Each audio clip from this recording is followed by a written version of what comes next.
Hello friends, welcome to my study channel The Achievers. So today ଆମେ ସେ polity ପ୍ରିଭିଜନ ବା prelims ପାଇଁ revision ସିରିଜର third video most important topic ଏଟା the fundamental rights ସେ ସବଜେକ୍ଟଟାକୁ ପୁରା ହୋଲ୍ କଭର କରିବା। ଫଣ୍ଡାମେଣ୍ଟାଲ ରାଇଟ୍ ଯେଉଁଟାକି ଆମର ବେସିକ୍ ରାଇଟ୍ ବିଷୟରେ କହୁଛି। Fundamental right is justiciable rights to protect individual liberty against arbitrary state actions article 12 ରୁ 35 ପାର୍ଟ 3। এটা ଆମେ ଦେଖିଲେ ତ କ'ଣ ଅଛି, এটা ପାର୍ଟ 3 ରେ ଅଛି ଆଉ ଆର୍ଟିକଲ 12 ରୁ 35 ଭିତରେ ଅଛି। এটা ମନେ ରଖିବେ। ଆଉ ପ୍ରୋଟେକ୍ଟ କରିବା ପାଇଁ ଅଛି ଇଣ୍ଡିଭିଜୁଆଲ ଲିବର୍ଟି, ମାନେ ଯେଉଁ ଚଢ଼େଇ ଉଡ଼ିଆ କଥାଟା ଦେଖେଇଥିଲି। ତ ଆମର ଇଣ୍ଡିଭିଜୁଆଲ ଆମ ଇଚ୍ଛାକୁ ଆମେ ବ୍ୟକ୍ତ କରିବା, ଆମେ ଆମ ଇଚ୍ଛା ଅନୁସାରେ କାମ କରିବା, ତ ତାକୁ ରଖିବା ପାଇଁ ହେଇଛି। Against arbitrary state action, state ଯେମିତି କିଛି ତା ଏଗେନ୍ଷ୍ଟରେ ଆକ୍ସନ୍ ନ ହଉ, ଆମ ଲିବର୍ଟିକୁ ଷ୍ଟେଟ୍ ନ କାଟୁ, ସେଇଟା ଗୋଟେ। ତାର ଅର୍ଥ ଯଦି ଷ୍ଟେଟ୍ ପଏଣ୍ଟ ଅଫ୍ ଭ୍ୟୁ ଦେଖିବା, ଏଇଟା ଗୋଟେ ନେଗେଟିଭ କନୋଟେସନ୍। ଯଦି ଆମେ ଇଣ୍ଡିଭିଜୁଆଲ ପଏଣ୍ଟ ଅଫ୍ ଭ୍ୟୁରୁ ଦେଖିବା, ଏଇଟା ଗୋଟେ ପଜିଟିଭ କନୋଟେସନ୍। ସେ ଅନୁସାରେ ଆଗକୁ ହିଁ ଦେଖିବା। ତ ସେଥିରେ ଆର୍ଟିକଲ 12 ରୁ ଷ୍ଟାର୍ଟ ହେଉଛି। ତ 12 କ'ଣ, ଆମେ ଆର୍ଟିକଲ 5 ରୁ 11 ଦେଖିଲେ ସିଟିଜେନସିପ୍। ତ 12 ରୁ ଷ୍ଟାର୍ଟ ହେଲା ଆମର ଫଣ୍ଡାମେଣ୍ଟାଲ ରାଇଟ୍ସ। ତ 12 ଡେଫିନେସନ୍ ଅଫ୍ ଏ ଷ୍ଟେଟ୍, এটা କାହା ଉପରେ ଆପ୍ଲାଏ ହବ ନା ଷ୍ଟେଟ୍ ଯାହାକୁ କହିବା ତା ଉପରେ ଆପ୍ଲାଏ ହବ। ତ ଷ୍ଟେଟ୍ କିଏ, ଏଠି ତିନିଟା ଜିନିଷ ଲେଖା ହେଇଛି, କିଛିଟା ତା ଉପରେ କଣ୍ଟ୍ରୋଭର୍ସି ବି ହେଇଛି, ସେଗୁଡ଼ା ସବୁ ଦେଖିବା। Instrumentality of a state doctrine, ଯାହାର ଷ୍ଟେଟ୍ ଡକ୍ଟ୍ରିନ୍କୁ ଫଲୋ କରୁଥିବ ସେଇଟା। ଏଇଟା କ'ଣ, even non government bodies can be state if heavily funded, controlled or dominated by government. Ajay Hasia କେସ୍ରେ ଏଇଟା ଡିସାଇଡ୍ ହେଇଥିଲା। ଷ୍ଟେଟ୍ କହିଲେ ଆମେ ନନ୍ ଗଭର୍ଣ୍ଣମେଣ୍ଟ ଗୋଟେ ରହିଲା, ସିଏ ହେଇପାରିବ କି ଷ୍ଟେଟ୍? ହଁ ହେଇପାରିବ, ଯଦି ତାକୁ ହେଭିଲି ଗଭର୍ଣ୍ଣମେଣ୍ଟ ଫଣ୍ଡ ସେ ୟୁଜ୍ କରୁଛି, control or dominated by government, ଯଦି ଗଭର୍ଣ୍ଣମେଣ୍ଟ ତାକୁ କଣ୍ଟ୍ରୋଲ କରୁଛି, ତା ଦ୍ୱାରା କିଛି ଆକ୍ସନ୍ କାମ କରଉଛି, ଦେନ୍ ସେଇଟା ହବ ଷ୍ଟେଟ୍। ତାପରେ ଜୁଡ଼ିସିଆରି ଷ୍ଟେଟ୍ ହବ କି ନାହିଁ, ତାର ଆନ୍ସର ହେଲା ପାର୍ସିଆଲି ହଁ ଆଉ ନାହିଁ ବି। କ'ଣ ନା ଆଡମିନିଷ୍ଟ୍ରେଟିଭ ଫଙ୍କସନ୍ ଯେତେକ ସେଇଟା ହବ ସିଏ ଷ୍ଟେଟ୍ ଅଣ୍ଡରରେ ଆସିବ। କିନ୍ତୁ ଜୁଡ଼ିସିଆଲ ଫଙ୍କସନ୍ କୋର୍ଟ ଭିତରେ ଯେଉଁ ସବୁ ଚାଲିଛି ସେଇଟା ହବନି, ଆମର ଷ୍ଟେଟ୍ ଭିତରେ ଯିବନି। ତ ସେଥିପାଇଁ ଆମେ ଆର୍ଟିଆଇ କହୁଛୁ ଷ୍ଟେଟ୍ ଆମର ସବୁ ଇନଫର୍ମେସନ୍ ଦବ। ସେଥିପାଇଁ ଜୁଡ଼ିସିଆରି ଆମର ଆଡମିନିଷ୍ଟ୍ରେଟିଭ ଫଙ୍କସନ୍ଟା ଆମର ଆସୁଛି ଆର୍ଟିଆଇ ଅଣ୍ଡରରେ, ବଟ୍ ଜୁଡ଼ିସିଆଲି ଫଙ୍କସନ୍ଟା ଆସୁନି ଆର୍ଟିଆଇ ଅଣ୍ଡରରେ। ତ ସେଇ ସବୁ କନସେପ୍ଟଟା ଏଇଠୁ ଅଛି। Positive versus negative obligations, state sometimes must actively protect rights. ତ ପଜିଟିଭ ଭର୍ସେସ୍ ନେଗେଟିଭ ଅବ୍ଲିଗେସନ୍, ଏରା ସବୁ ଷ୍ଟେଟ୍ ଉପରେ। ତ ଏଇଟା ଆମେ ବୁଝିଗଲେ। ତାପରେ ଆର୍ଟିକଲ 13, ଆର୍ଟିକଲ 14 ରୁ ଆକ୍ଚୁଆଲି ଆମର ଷ୍ଟାର୍ଟ ହେଉଛି କ'ଣ ସବୁ ରାଇଟ୍ସ ଅଛି। ଆର୍ଟିକଲ 12 ଆଉ 13 ମୋଷ୍ଟ କନଫ୍ୟୁଜିଂ, ପିଲାମାନେ ଆଉ ଉପରେ ଟିକେ ଧ୍ୟାନ ଦିଅନ୍ତି ନାହିଁ, ଏଇଟା ବୁଝିଯାଆନ୍ତୁ। 12ରେ କହିଲା କାହା ଉପରେ ଏଇଟା ଆପ୍ଲିକେବୁଲ୍ ହବ। 13ରେ କହିଲା ଜୁଡ଼ିସିଆଲ ରିଭ୍ୟୁ, ମାନେ ଜୁଡ଼ିସିଆରି ରିଭ୍ୟୁ କରିପାରିବ ଯଦି ଆମର ଷ୍ଟେଟ୍ କିଛି ଲ ଆଣୁଛି, ଆକ୍ଟ ଆଣୁଛି, ସେଇଟା ଦେଖିବ ପ୍ରଥମେ ସେଇଟା ଜୁଡ଼ିସିଆଲ ରିଭ୍ୟୁ ହବ କି ସେଇଟା ଭାয়োଲେଟ୍ କରୁଛି କି ନାହିଁ ଫଣ୍ଡାମେଣ୍ଟାଲ ରାଇଟ୍କୁ, ମାନେ ଲିବର୍ଟିକୁ ଆମର ଭାয়োଲେଟ୍ କରୁଛି କି ନାହିଁ। ତ ସେଇଟା ହେଲା ଜୁଡ଼ିସିଆଲ ରିଭ୍ୟୁ, ଏଠି ମନେ ରଖିଦିଅନ୍ତୁ, ଏଇଠୁ ଆସିଛି ଏଇଟା ଆର୍ଟିକଲ 13ରେ। ତାପରେ କିଛିଟା ଏଇଠି ଇମ୍ପୋର୍ଟାଣ୍ଟ ଡକ୍ଟ୍ରିନ୍ ରହିଲା, ମନେ ରଖନ୍ତୁ। ଏଇଟା ପଡ଼େ ଡକ୍ଟ୍ରିନ୍ ଅଫ୍ ଏକ୍ସଲିପ୍ସ। ଏକ୍ସଲିପ୍ସ ମାନେ ଯେଉଁ ଆମର ଆସେ ଚନ୍ଦ୍ରଗ୍ରହଣ ହେଇଯିବା, ନୁଚିଯିବା, ଚନ୍ଦ୍ର ଯଦି ଛାଇରେ ନୁଚି ଯାଉଛି ଏକ୍ସଲିପ୍ସ। ତାର ମାନେ ଏଠି କ'ଣ ନୁଚୁଛି, law inconsistent with fundamental right becomes inactive, mainly pre constitution law. ଯଦି କିଛି ଲ ଫଣ୍ଡାମେଣ୍ଟାଲ ରାଇଟ୍ ସହିତ ଇନକନସିଷ୍ଟେଣ୍ଟ ହେଉଛି, ସେଇଟା ତାକୁ ମାନୁନି, ଦେନ୍ ସେଇଟା ଲଟା ଇନ୍ଆକ୍ଟିଭ ଅଟୋମେଟିକାଲି ହେଇଯିବ। ତ ଏଇଟା ମୋଷ୍ଟଲି ଯଦି ପ୍ରି କନଷ୍ଟିଟ୍ୟୁସନ ହବା ଆଗରୁ କିଛି ଲ ଅଛି ତା ଉପରେ ଆପ୍ଲାଏ ଅଛି। ଏବେ ବି କିଛି ମାନେ କିଛି ଯଦି ଗଭର୍ଣ୍ଣମେଣ୍ଟ ସେମିତି ଲ ଆଣୁଛି, ଦେନ୍ ସିଏ ଡକ୍ଟ୍ରିନ୍ ଅଫ୍ ଏକ୍ସଲିପ୍ସ, ମାନେ ସିଏ କିଛି କାମ ହିଁ କରିବନି, ସିଏ ନୁଚିଯିବ, ସିଏ ଲ ଗୁରା ଇନଭାଲିଡ୍ ହେଇଯିବ ତାର ମାନେ। ତ ଏମିତି ମନେ ରଖନ୍ତୁ। ତାପରେ ଡକ୍ଟ୍ରିନ୍ ଅଫ୍ ସେଭେରିଏବିଲିଟି, ସେଭେରେବିଲିଟି ମାନେ କ'ଣ, ଅନକନଷ୍ଟିଟ୍ୟୁସନାଲ ପାର୍ଟ ରିମୁଭଡ୍ ନଟ୍ ହୋଲ୍ ଲ। ସିଭିୟରେବିଲିଟି ମାନେ କ'ଣ, ଯଦି କିଛି ଗୋଟେ ଲ ଆସୁଛି ଆଉ ତାର କିଛିଟା ପାର୍ଟ ହିଁ ଆମର ଆଫେକ୍ଟ କରୁଛି ଫଣ୍ଡାମେଣ୍ଟାଲ ରାଇଟ୍କୁ, ଆଉ ସେ ପାର୍ଟକୁ ରିମୁଭ୍ କରିଦେଲେ ଆମର ହୋଲ୍ ଲ ଆପ୍ଲିକେବୁଲ୍ ହେଇପାରିବ, ଦେନ୍ ଦ୍ୟାଟ୍ ଲ ପରସିଷ୍ଟ କରିବ, ସେଇ ପାର୍ଟକୁ ହିଁ ରିମୁଭ୍ କରିଦେବା। ତ ସେଇଟା ହେଉଛି ସିଭିୟରେବିଲିଟି। ଏଗୁଡ଼ା ସବୁ ମ୍ୟାଥ୍ ଫଲୋଇଂ ମାନେ କଲମ ମ୍ୟାଚ୍ କରିବାକୁ ଏଇଟା ପଡ଼ିଯାଇପାରେ। ଏକ୍ସଲିପ୍ସ କ'ଣ, ମାନେ ନୁଚିଯିବା ଅଟୋମେଟିକାଲି। ସିଭିୟରେବିଲିଟି ମାନେ କ'ଣ, ସିଭିୟର ମାନେ ଯେଉଁ କହନ୍ତି କାଟିଦେବା, ସେଇ ପାର୍ଟକୁ କାଟିଦେବା। ଡକ୍ଟ୍ରିନ୍ ଅଫ୍ ୱେଭର, ୱେଭର ମାନେ କ'ଣ, fundamental right can not generally be waived in India. ମାନେ ୱେଭଡ୍ ମାନେ ହଟେଇ ଦେବା, ଜେନେରାଲି ହଟେଇ ପାରିବନି, ସେଇଟା ଆଗ ରହିବ, ତାପରେ ବାକି ଯାହା। ସେଇଟା ଗୋଟେ। ପ୍ରସ୍ପେକ୍ଟିଭ ଓଭର ରୁଲିଂ, ମାନେ court decision may apply only in future. Prospective overruling ମାନେ କୋର୍ଟ ଡିସିସନ୍ ଆଗକୁ ହିଁ ଯାଇକିରି ଲଟା ହେଇସାରିଲା ପରେ ହିଁ ହବ, ନା କି ସେଇଟା ମାନେ ଗଭର୍ଣ୍ଣମେଣ୍ଟକୁ ବାହାର କରିବନି ସେ କିଛି ଲ କରିବା ପାଇଁ। ଯଦି କିଛି ଲ ଆସୁଛି ଆଉ ସେଇଟା ଫଣ୍ଡାମେଣ୍ଟାଲ ରାଇଟ୍କୁ ଭାয়োଲେଟ୍ କରୁଛି, ଦେନ୍ କୋର୍ଟ ରୁଲ୍ ସେଥିରେ ଆସିବ। ତ ସେଇଟା ହେଇସାରିଲା ପରେ ତ ପ୍ରସ୍ପେକ୍ଟିଭ ଓଭର ରୁଲିଂ ହେଉଛି। ତ ଏଇଟା ମନେ ରଖନ୍ତୁ। ତାପରେ ଆମେ ଡାଇରେକ୍ଟ ଯିବା ଏବେ କ'ଣ ସବୁ ଆସୁଛି? ତ ଆମର 6ଟା କ୍ୟାଟେଗୋରୀ ରହୁଛି ଫଣ୍ଡାମେଣ୍ଟାଲ ଡ୍ୟୁଟିର ଆମର 6ଟା କ୍ୟାଟେଗୋରୀ ରହୁଛି। Right to equality, right to freedom 19ରୁ 22, ଏଇଟା 14ରୁ 18। ତ ଏଠି 5ଟା ରହିଲା, ଏଠି 19ରୁ 22ରେ 4ଟା ରହିଲା। ରାଇଟ୍ ଏଗେନ୍ଷ୍ଟ ଏକ୍ସପ୍ଲୋଇଟେସନ୍ 2ଟା ରହିଲା। ରାଇଟ୍ ଫ୍ରିଡମ୍ ଅଫ୍ ରିଲିଜିଅନ୍ ଏଠି 4ଟା ରହିଲା। ତାପରେ କଲଚରାଲ ଏଜୁକେସନ୍ ରାଇଟ୍ରେ 2ଟା ରହିଲା। ଆଉ ରାଇଟ୍ ଏଗେନ୍ଷ୍ଟ କନଷ୍ଟିଟ୍ୟୁସନାଲ ରିମେଡିଜରେ ଗୋଟେ ରହିଲା। ତ ଏଇଟା ଡିଟେଲରେ ଦେଖିବା। ରାଇଟ୍ ଟୁ ଇକ୍ୱାଲିଟି 14ରୁ 18ର ମାନେ କ'ଣ? Article 14 equality before law and equal protection of law. ତ ଇକ୍ୱାଲିଟି ବିଫୋର ଲ ଆଉ ଇକ୍ୱାଲ ପ୍ରୋଟେକ୍ସନ ଅଫ ଲ ଏଇଟା ଆସିଛି ୟୁକେରୁ ଆଉ ଏଇଟା ୟୁଏସଏରୁ। ଏଇଟାର ମାନେ କ'ଣ? ରୁଲ୍ ଅଫ ଲ ମାନେ କି ଆମର ସରି ଇକ୍ୱାଲିଟି ବିଫୋର ଲ ମାନେ ଲ ଆଗରେ ସବୁ ସମାନ, ଇରେସ୍ପେକ୍ଟିଭ ଅଫ ଏନି ପର୍ସନ, ଆମେ ସମସ୍ତଙ୍କୁ ଇକ୍ୱାଲ ଦେଖିବା। ତ ଆମେ ଯୋଉ ପଢିଥିଲେ କି ଫର୍ମାଲ ଇକ୍ୱାଲିଟି ମାନେ କଥାରେ ହିଁ ଯୋଉ ସମାନତା କହୁଛନ୍ତି, ସେଇଟା ହଉଛି ଇକ୍ୱାଲିଟି ବିଫୋର ଲ।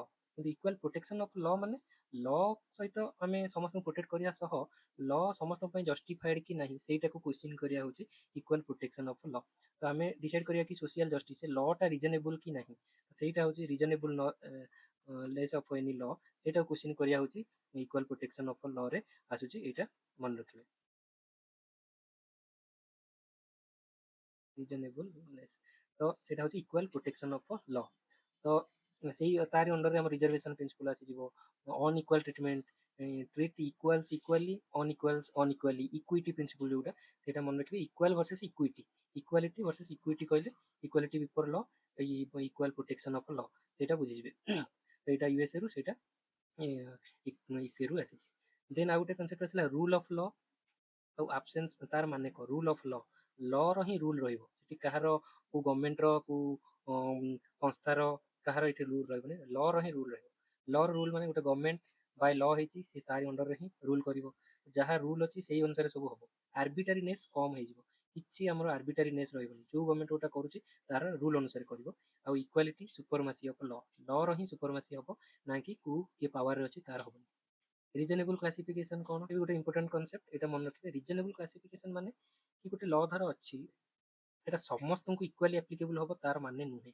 ଏଇଟା ଗୋଟେ ସେଠି ରିଜନେବୁଲ କ୍ଲାସିଫିକେସନ ମାନେ କିଛି ଗ୍ରୁପକୁ ଖାଲି ପର୍ଟିକୁଲାର ଆପ୍ଲାଏ ହବ, କିଛି ଗ୍ରୁପକୁ ହବନି।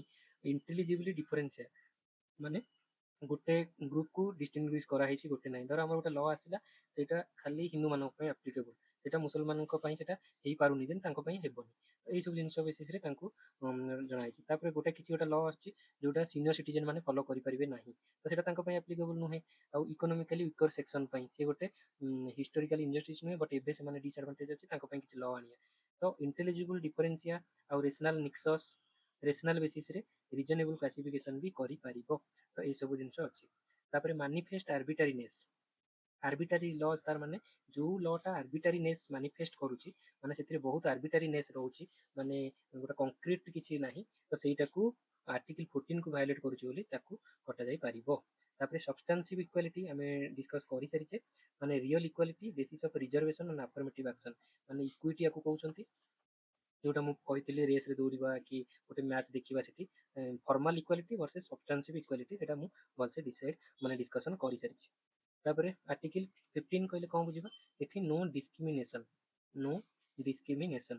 ଏଠି ଡିସ୍କ୍ରିମିନେସନ କାହା ହବନି, କାହା ଭିତରେ ହବନି? ପ୍ରୋଟେକ୍ଟିଭ ଡିସ୍କ୍ରିମିନେସନ ଫର ଓମେନ୍, ଚିଲଡ୍ରେନ୍, ଏସିବିସି ଆଉ ଏସଟିବି। ମାନେ ଏଠି ଡିସ୍କ୍ରିମିନେସନ ଦି ପ୍ରକାର ହଉଛି, ଗୋଟେ ହଉଛି ପଜିଟିଭ ଡିସ୍କ୍ରିମିନେସନ ଆଉ ଗୋଟେ ନେଗେଟିଭ ଡିସ୍କ୍ରିମିନେସନ। ପଜିଟିଭ ଡିସ୍କ୍ରିମିନେସନ ମାନେ କ'ଣ? ମାନେ ଆମର ଡିସ୍କ୍ରିମିନେସନ ଟୋଟାଲ କାହା ଭିତରେ, ଗଭର୍ଣ୍ଣମେଣ୍ଟ ଆଗରେ ସବୁ ସମାନ, ଲ ଆଗରେ ସବୁ ସମାନ, ବଟ୍ ଷ୍ଟିଲ୍ ଗଭର୍ଣ୍ଣମେଣ୍ଟ ପଜିଟିଭଲି ଡିସ୍କ୍ରିମିନେଟ୍ କରିବ। ମାନେ ଯଦି କିଛି ଲୋକଙ୍କର ଭଲ ପାଇଁ ବା ସମାଜର ଭଲ ପାଇଁ ଯଦି କିଛି କରୁଛି, ଦେନ୍ ସେଇଟା ପଜିଟିଭ ଡିସ୍କ୍ରିମିନେସନ। ପଜିଟିଭ ଭଲ ଉଦ୍ଦେଶ୍ୟ ରଖିକିରି ଡିସ୍କ୍ରିମିନେସନ କରାଯାଉଛି, ସେଇଟାକୁ ଆମର କନଷ୍ଟିଚ୍ୟୁସନ ଆଲାଉ କରିଛି 15(4) ସବସେକ୍ସନ 4 ଅନୁସାରେ। କିନ୍ତୁ ନେଗେଟିଭ ଡିସ୍କ୍ରିମିନେସନ କ'ଣ? ଯୋଉଟା ଆମର ହିଷ୍ଟୋରିକାଲ ଅଛି, ଗୋଟେ କାଷ୍ଟ ଭିତରେ ଡିସ୍କ୍ରିମିନେସନ ହବା, ଏସବୁ ଜିନିଷ କହୁଛି ନେଗେଟିଭ ଡିସ୍କ୍ରିମିନେସନ, ଯୋଉଟାକି ଆମର ପୁରା ବ୍ୟାନ୍ କରାହେଇଛି। Horizontal versus vertical reservation. Horizontal reservation ମାନେ ଆମର ଯୋଉ ଗୋଟେ ଗଭର୍ଣ୍ଣମେଣ୍ଟ ପୋଷ୍ଟ ବାହାରୁଛି, ସେଠି ଏସି ପାଇଁ କିଛିଟା, ଏସଟି ପାଇଁ କିଛିଟା, ଓବିସି ପାଇଁ କିଛିଟା, ତ ସିଏ ପ୍ରକାର ରିଜର୍ଭେସନ ହଉଛି ହରାଇଜେଣ୍ଟାଲ ରିଜର୍ଭେସନ। କିନ୍ତୁ ଯଦି ଆମର ଓମେନ ମାନଙ୍କ ପାଇଁ କିଛିଟା ରଖାହଉଛି, ତ ସେ କ୍ଲାସ ଭିତରେ ଡିଫରେନ୍ସ ହେଇଗଲା ବେଳକୁ ଏମିତି ଓମେନଙ୍କ ଭିତରେ, ସେଇଟା ହଉଛି ଭର୍ଟିକାଲ ରିଜର୍ଭେସନ। ତ ହରାଇଜେଣ୍ଟାଲ ରିଜର୍ଭେସନ ମାନେ ଯଦି ଆମେ କ୍ଲାସ ସୋସିଆଲ କ୍ୟାଟେଗୋରୀ ବିଶେଷ ରିଜର୍ଭେସନ, ସେଟା ହଉଛି ହରାଇଜେଣ୍ଟାଲ। ଏଇଟା କନଫ୍ୟୁଜ ହୁଅନ୍ତି ସବୁବେଳେ, ଏଇଟା ମନେ ରଖିବେ। କିନ୍ତୁ ଆମର ଯଦି cross section wise like women, ସବୁ ସେକ୍ସନରେ ଓମେନ୍ ମାନେ ଅଛନ୍ତି, ତ ତାଙ୍କ ପାଇଁ ଯଦି ରିଜର୍ଭେସନ କରୁଛେ ଦେନ୍ ସେଇଟା ହେଉଛି। ଆଉ ସବୁ କାଟେଗୋରୀରେ ପିଡବ୍ଲ୍ୟୁଡି କ୍ୟାଣ୍ଡିଡେଟ୍ ବି ଅଛନ୍ତି, ତାଙ୍କ ପାଇଁ ଏକ୍ସ ସର୍ଭିସ ମ୍ୟାନ୍, ଟ୍ରାନ୍ସଜେଣ୍ଡର, ଏମାନଙ୍କ ପାଇଁ ହେଲା ଭର୍ଟିକାଲ। ଆଉ ହରାଇଜେଣ୍ଟାଲ ହେଲେ ଆମର class based, social caste based ଯଦି ହେଉଛି ସେଇଟା। ତ ସେଇଟା ମନେ ରଖିବେ। ଏସବୁ କୋଉ ଆର୍ଟିକଲ ଅଛି 15(4), 15(5), ହରାଇଜେଣ୍ଟାଲ ଅଛି 16(4), 16(6), କିନ୍ତୁ 15(3), 16(1) ଏସବୁ ଅଛି ଆମର ଭର୍ଟିକାଲ ରିଜର୍ଭେସନରେ ଯାଉଛି। ଆଉ କ୍ରିମି ଲେୟାର ଡକ୍ଟ୍ରିନ୍ କ'ଣ ଆମର ଓବିସି ରେ ଅଛି, ଆଉ ଏଟା ଏସି ଏସଟି ରେ ହବ କି ନାହିଁ ସେଇଟା ଏବେ ଚାଲିଛି ଡିସ୍କସନ। କ୍ରିମି ଲେୟାର ମାନେ ଯୋଉ ଲେୟାରଟା ଯାହା ପାଖରେ ମାନେ ଏନଫ ସମ୍ବଳ ଅଛି, ସେ ଗୋଟେ ଇକୋନୋମିକ କ୍ରାଇଟେରିଆରୁ ଅଧିକା ଅଛନ୍ତି, ସେମାନଙ୍କୁ ରିଜର୍ଭେସନ ଆପ୍ଲିକେବୁଲ ନୁହେଁ। ତ ସେଇଟା ହେଉଛି କ୍ରିମି ଲେୟାର ଡକ୍ଟ୍ରିନ୍ କହୁଛନ୍ତି ତାକୁ। ସେଇଟା ଆମର ଆସିଥିଲା 1992 ମସିହାରେ। ତ ସେଇଟାକୁ ଦେଖିଦେବା। ତାପରେ ଇଡବ୍ଲ୍ୟୁଏସ୍ ରିଜର୍ଭେସନ 103 କନଷ୍ଟିଚ୍ୟୁସନାଲ ଆମେଣ୍ଡମେଣ୍ଟରେ 10% ରିଜର୍ଭେସନ जनहित अभियान केस रे आसला। जनहित अभियान केस रे 10% रिजर्वेशन ईडब्ल्यूएस ମାନଙ୍କ ପାଇଁ ଇକୋନୋମିକାଲି ୱିକର ସେକ୍ସନଙ୍କ ପାଇଁ ଆସିଛି। ଆଉ ଆ ପୂର୍ବରୁ ଯାହା ବି ସବୁ ରିଜର୍ଭେସନ ଲାଇକ୍ ଏସି ଏସଟି ସେମାନଙ୍କୁ ସୋସିଆଲି ବ୍ୟାକୱାର୍ଡନେସ୍ ପାଇଁ ଦିଆ ହଉଥିଲା, ବଟ୍ ଏବେ ସେଟା ଇକୋନୋମିକ କ୍ରାଇଟେରିଆ ବି ଧୀରେ ଧୀରେ ଏଣ୍ଟର କରୁଛି। ତେଣୁକି ରିଜର୍ଭେସନ ପଜିଟିଭ କି ଭଲ କି ନାହିଁ ସେଇଟା ଆମେ ମେନ୍ସ ପାଇଁ ଦେଖିବା, ଫିଲିମ୍ସ ପାଇଁ ଏବେ ଏତେ ଇମ୍ପୋର୍ଟାଣ୍ଟ ନାହିଁ। ଆର୍ଟିକଲ 16 କହିଲା equality of opportunity in public employment. Opportunity, ଏଇଟା ଅପରଚ୍ୟୁନିଟି ଦବ। ତ ଯେମିତି ଆମେ ପଢିଥିଲେ ଇକ୍ୱାଲିଟି ଇନ୍ ବିଫୋର ଲ ବି, ଆଉ ଇକ୍ୱାଲିଟି ଇନ୍ ଅପରଚ୍ୟୁନିଟି ବି ହବା ଦରକାର। ମାନେ ଇକ୍ୱାଲିଟି ଇନ୍ ଷ୍ଟାଟସ୍ ବି ହବା ଦରକାର, ଆଉ ଇକ୍ୱାଲିଟି ଇନ୍ ଅପରଚ୍ୟୁନିଟି ବି ହବା ଦରକାର। ତ ସେଥିରେ ଏମ୍ପ୍ଲୟମେଣ୍ଟ ପାଇଁ ରିଜର୍ଭେସନ ବି ହବା ଦରକାର, ଆଉ ସବଜେକ୍ଟ ଟୁ କଣ୍ଡିସନ, ମାନେ ପ୍ରମୋସନରେ ବି ରିଜର୍ଭେସନ ରହିବ। ମୁଁ ଅପରଚ୍ୟୁନିଟି ତ ପାଇଗଲି, ମୋର ପ୍ରମୋସନ ବି ରିଜର୍ଭେସନ ହବା ଦରକାର, କିନ୍ତୁ କଣ୍ଡିସନ କିଛିଟା ଅଛି ଯୋଉଟା ନାଗରାଜ କେସରେ ରହିଥିଲା। କ୍ୟାରି ଫରୱାର୍ଡ ରୁଲ, ମାନେ ଭ୍ୟାକେନ୍ସି ଧର ଏସି ପାଇଁ, ଏସଟି ପାଇଁ, ଓବିସି ପାଇଁ ଅଛି, ସେଇଟା ଯଦି ଆଉ ଏଇଟା ହେଲା ସମସ୍ତଙ୍କ ପାଇଁ ଅଛି ଯୋଉଟା, କିନ୍ତୁ ଯଦି ସେଇଟା ଫିଲ୍ଅପ୍ ନ ହଉଛି ଦେନ୍ ସେଇଟା ଜେନେରାଲ କ୍ୟାଣ୍ଡିଡେଟ୍ ନେଇପାରିବନି, ସେଇଟା ପରଥରକୁ କ୍ୟାରି ଫରୱାର୍ଡ ହେଇଯିବ। ତ ସେଇଟା କ୍ୟାରି ଫରୱାର୍ଡ ରୁଲ କହୁଛନ୍ତି। ଆଉ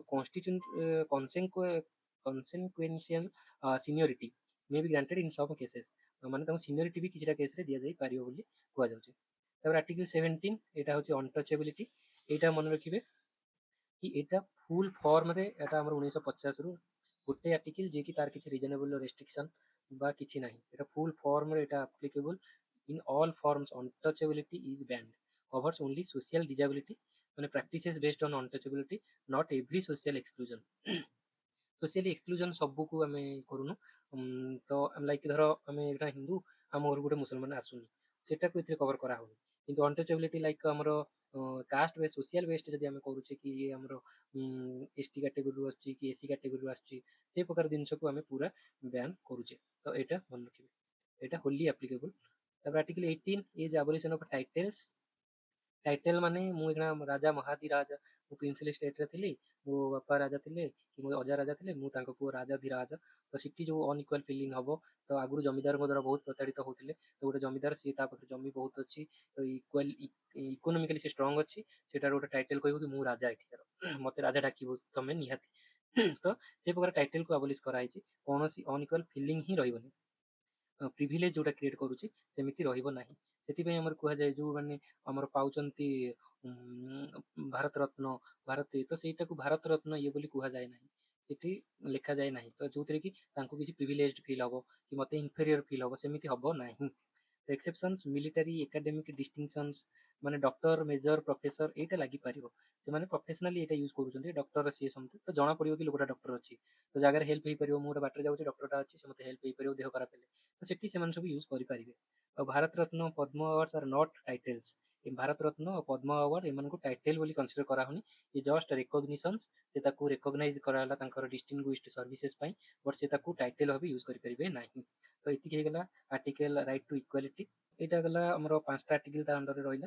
तो ताकू मन रखियार गोटा ट्रिक अछि, मन कर हम मन रे बहुत सारा डाउट अछि फंडामेंटल राइट कोन, तो सेटा बुझिया पई हेले हम गोटा ट्रिक मन रखिया, हमर लॉ, लॉ रिमूव्स सब, हमर गोटे जिंस अछि कि नै, तो हम लॉ पढिले हम जानि दिबा, लॉ रिमूव्स डाउट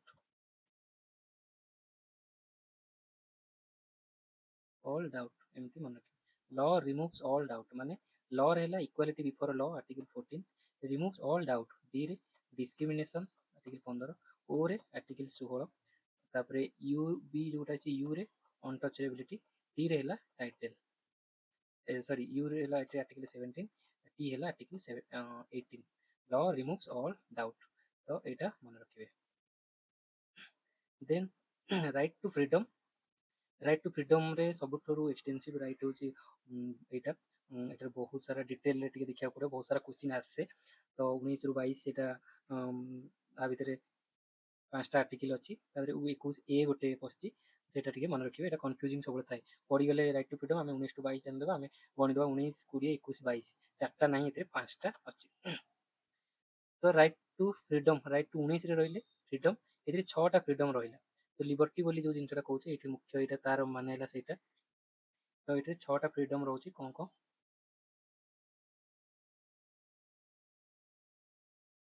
ତ ଦେଖନ୍ତୁ, ସ୍ପିଚ୍ ଆଉ ଏକ୍ସପ୍ରେସନ୍। ତମେ କିଛି ସ୍ପିଚ୍ ମାନେ କଥା କହିବାକୁ ଚାହୁଁଛ, କିଛି ଏକ୍ସପ୍ରେସ୍ କରି ଲୋକକୁ ବତେଇବାକୁ ଚାହୁଁଛ, ନିଜର ଭ୍ୟୁ ପଏଣ୍ଟ ରଖିବାକୁ ଚାହୁଁଛ, ସେଇଟା ବି ଆସିବ। ପିସଫୁଲ୍ ଆସେମ୍ବଲି, ତମେ ଆସେମ୍ବଲ ହଉଛ ଗୋଟେ ଜାଗାରେ, ଲୋକଙ୍କୁ ନିଜ ଭ୍ୟୁ ପଏଣ୍ଟ, ନିଜ ଫରେ ଲୋକଙ୍କୁ ନବାକୁ ଚାହୁଁଛ, ଆସେମ୍ବଲ ହଉଛ। ଆସୋସିଏସନ୍ ଅର୍ ୟୁନିଅନ୍, ଆସେମ୍ବଲ ହେଲ, ତାପରେ ଆସୋସିଏସନ୍ ଫର୍ମେସନ୍ କଲ, ତାକୁ ଗୋଟେ ଫର୍ମାଲ ରେକଗ୍ନିସନ୍ ମିଳିଲା, ତାକୁ ୟୁନିଅନ୍ ଫର୍ମେସନ୍ କଲ, ରେଜିଷ୍ଟର କଲ କି ଆମର ଗୋଟେ ଟ୍ରେଡ୍ ୟୁନିଅନ୍ ଅଛି, କି ଆମେ ଲେବର ମାନେ ଏକାଠି ହେଇଛୁ ଆମର କମନ୍ କଜ୍କୁ ପ୍ରୋଟେକ୍ଟ କରିବା ପାଇଁ। ତ ସେ ସବୁ ୱାର୍କର ମାନେ ଏକାଠି ହବା, ସେ ସବୁକୁ କୁହନ୍ତି ଆସୋସିଏସନ୍ ଫର୍ମେସନ୍। ତାପରେ ମୁଭ୍ ଫ୍ରିଲି, ତମେ ଦେଶ ଭିତରେ କୋଉଠିକି ବି ଯାଇ ଆସିପାରିବ ଫ୍ରିଲି, ତମକୁ କେହି କୋଉ ଗଭର୍ଣ୍ଣମେଣ୍ଟ ବି ରଖିପାରିବନି।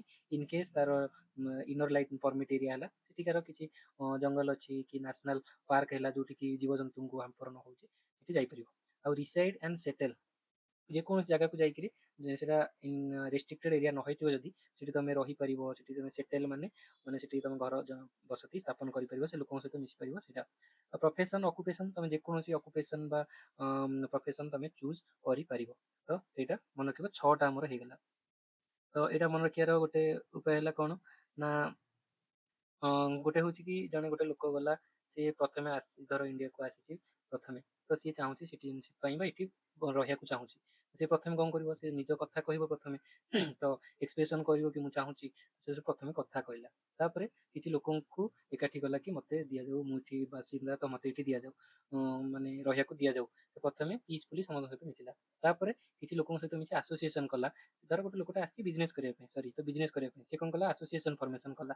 ଏଇଠି ମୁଁ ଆସୋସିଏସନ୍ କରିବି, ଏଇ ତମ ବିଜନେସ୍ ଆସୋସିଏସନ୍ ମିଶିବି, ତ ସେ ଆସୋସିଏସନ୍ କଲା। ତାପରେ ସେ ଫ୍ରିଲି ଦେଶର ବିଭିନ୍ନ ସ୍ଥାନକୁ ଗଲା, ତାର ର ମ୍ୟାଟେରିଆଲ ଆଣିବା ପାଇଁ ହେଲା କି ତାର ମାର୍କେଟ ଏକ୍ସପାନସନ୍ ପାଇଁ ଗଲା, ଯାଇପାରିଲା। ତାପରେ ସିଏ ଗୋଟେ ଜାଗାରେ ଫ୍ରିଲି ତାକୁ ଯୋଉଠି ପସନ୍ଦ ହେଲା ସେ ସେଠି ରହିଲା, ରହିଗଲା। ତାପରେ ସେ ନିଜ ମନ ପସନ୍ଦର ଗୋଟେ ବିଜନେସ୍ ମାର୍କେଟକୁ ଦେଖିକିରି ଚୁଜ୍ କଲା, ଏହା ଫଳରେ ସେ ତାର 6ଟା ଫ୍ରିଡମ୍ ପାଇପାରିଲା। ତ ସେଇଟା ମନେ ରଖିବେ। ତ ଏଇଟାକୁ ଗୋଟେ ଟ୍ରିକ୍ ବି ଅଛି। ମନେକର ଗୋଟେ ଲୋକଟା ଅଛି, ତା ନାଁ ହେଉଛି ସାମ୍। ସାମ୍, ଟ୍ରିକ୍ଟା ହେଲା କି Sam resides in India and professes. Sam ଗୋଟେ ପିଲା, ସିଏ ଯୋଉ ଗୋଟେ ଜାଗାରେ ରହୁଛି ଆଉ ତାର ବିଜନେସ୍ କରୁଛି। ସାମ୍ରେ ହେଲା, ଏସ୍ ହେଲା ଆର୍ଟିକଲ 19(1), ମାନେ ସ୍ପିଚ୍ ଆଣ୍ଡ ଏକ୍ସପ୍ରେସନ୍। ଏ ରେ ହେଲା ସେ ଆସେମ୍ବଲ କରୁଛି, ଏ ରେ ହେଲା ସେକେଣ୍ଡ, ଏ ରେ ହେଲା ଆସୋସିଏସନ୍ କରୁଛି, ଏମ୍ ହେଲା ସେ ମୁଭ୍ କରୁଛି, ଫ୍ରିଲି ମୁଭ୍ କରୁଛି। ରିସାଇଡ୍ ମାନେ ସେ ଗୋଟେ ଜାଗାରେ ରେସିଡେନ୍ସ ନବ, ସେଟା ହେଉଛି 5। ଆଉ ପ୍ରଫେସ୍ ହେଉଛି ସେ ତାର ପ୍ରଫେସନ୍ ନବ। ଏଇଟା ଟ୍ରିକ୍ ଏଥିପାଇଁ କି ବିକଜ ସେ ବେଳେବେଳେ 19(1), 2 ଏଇଟା ଯେହେତୁ ଏତେ ଡିଟେଲରେ ପକଉଛି, ଏମିତି ବି 19(1), 19(2) ଆ ଭିତରେ ମ୍ୟାଚ୍ କରିବାକୁ ଦେଇପାରେ। ଆଉ କନଫ୍ୟୁଜ୍ ହେବେନି ଏ ଆଉ ଏ ଭିତରେ।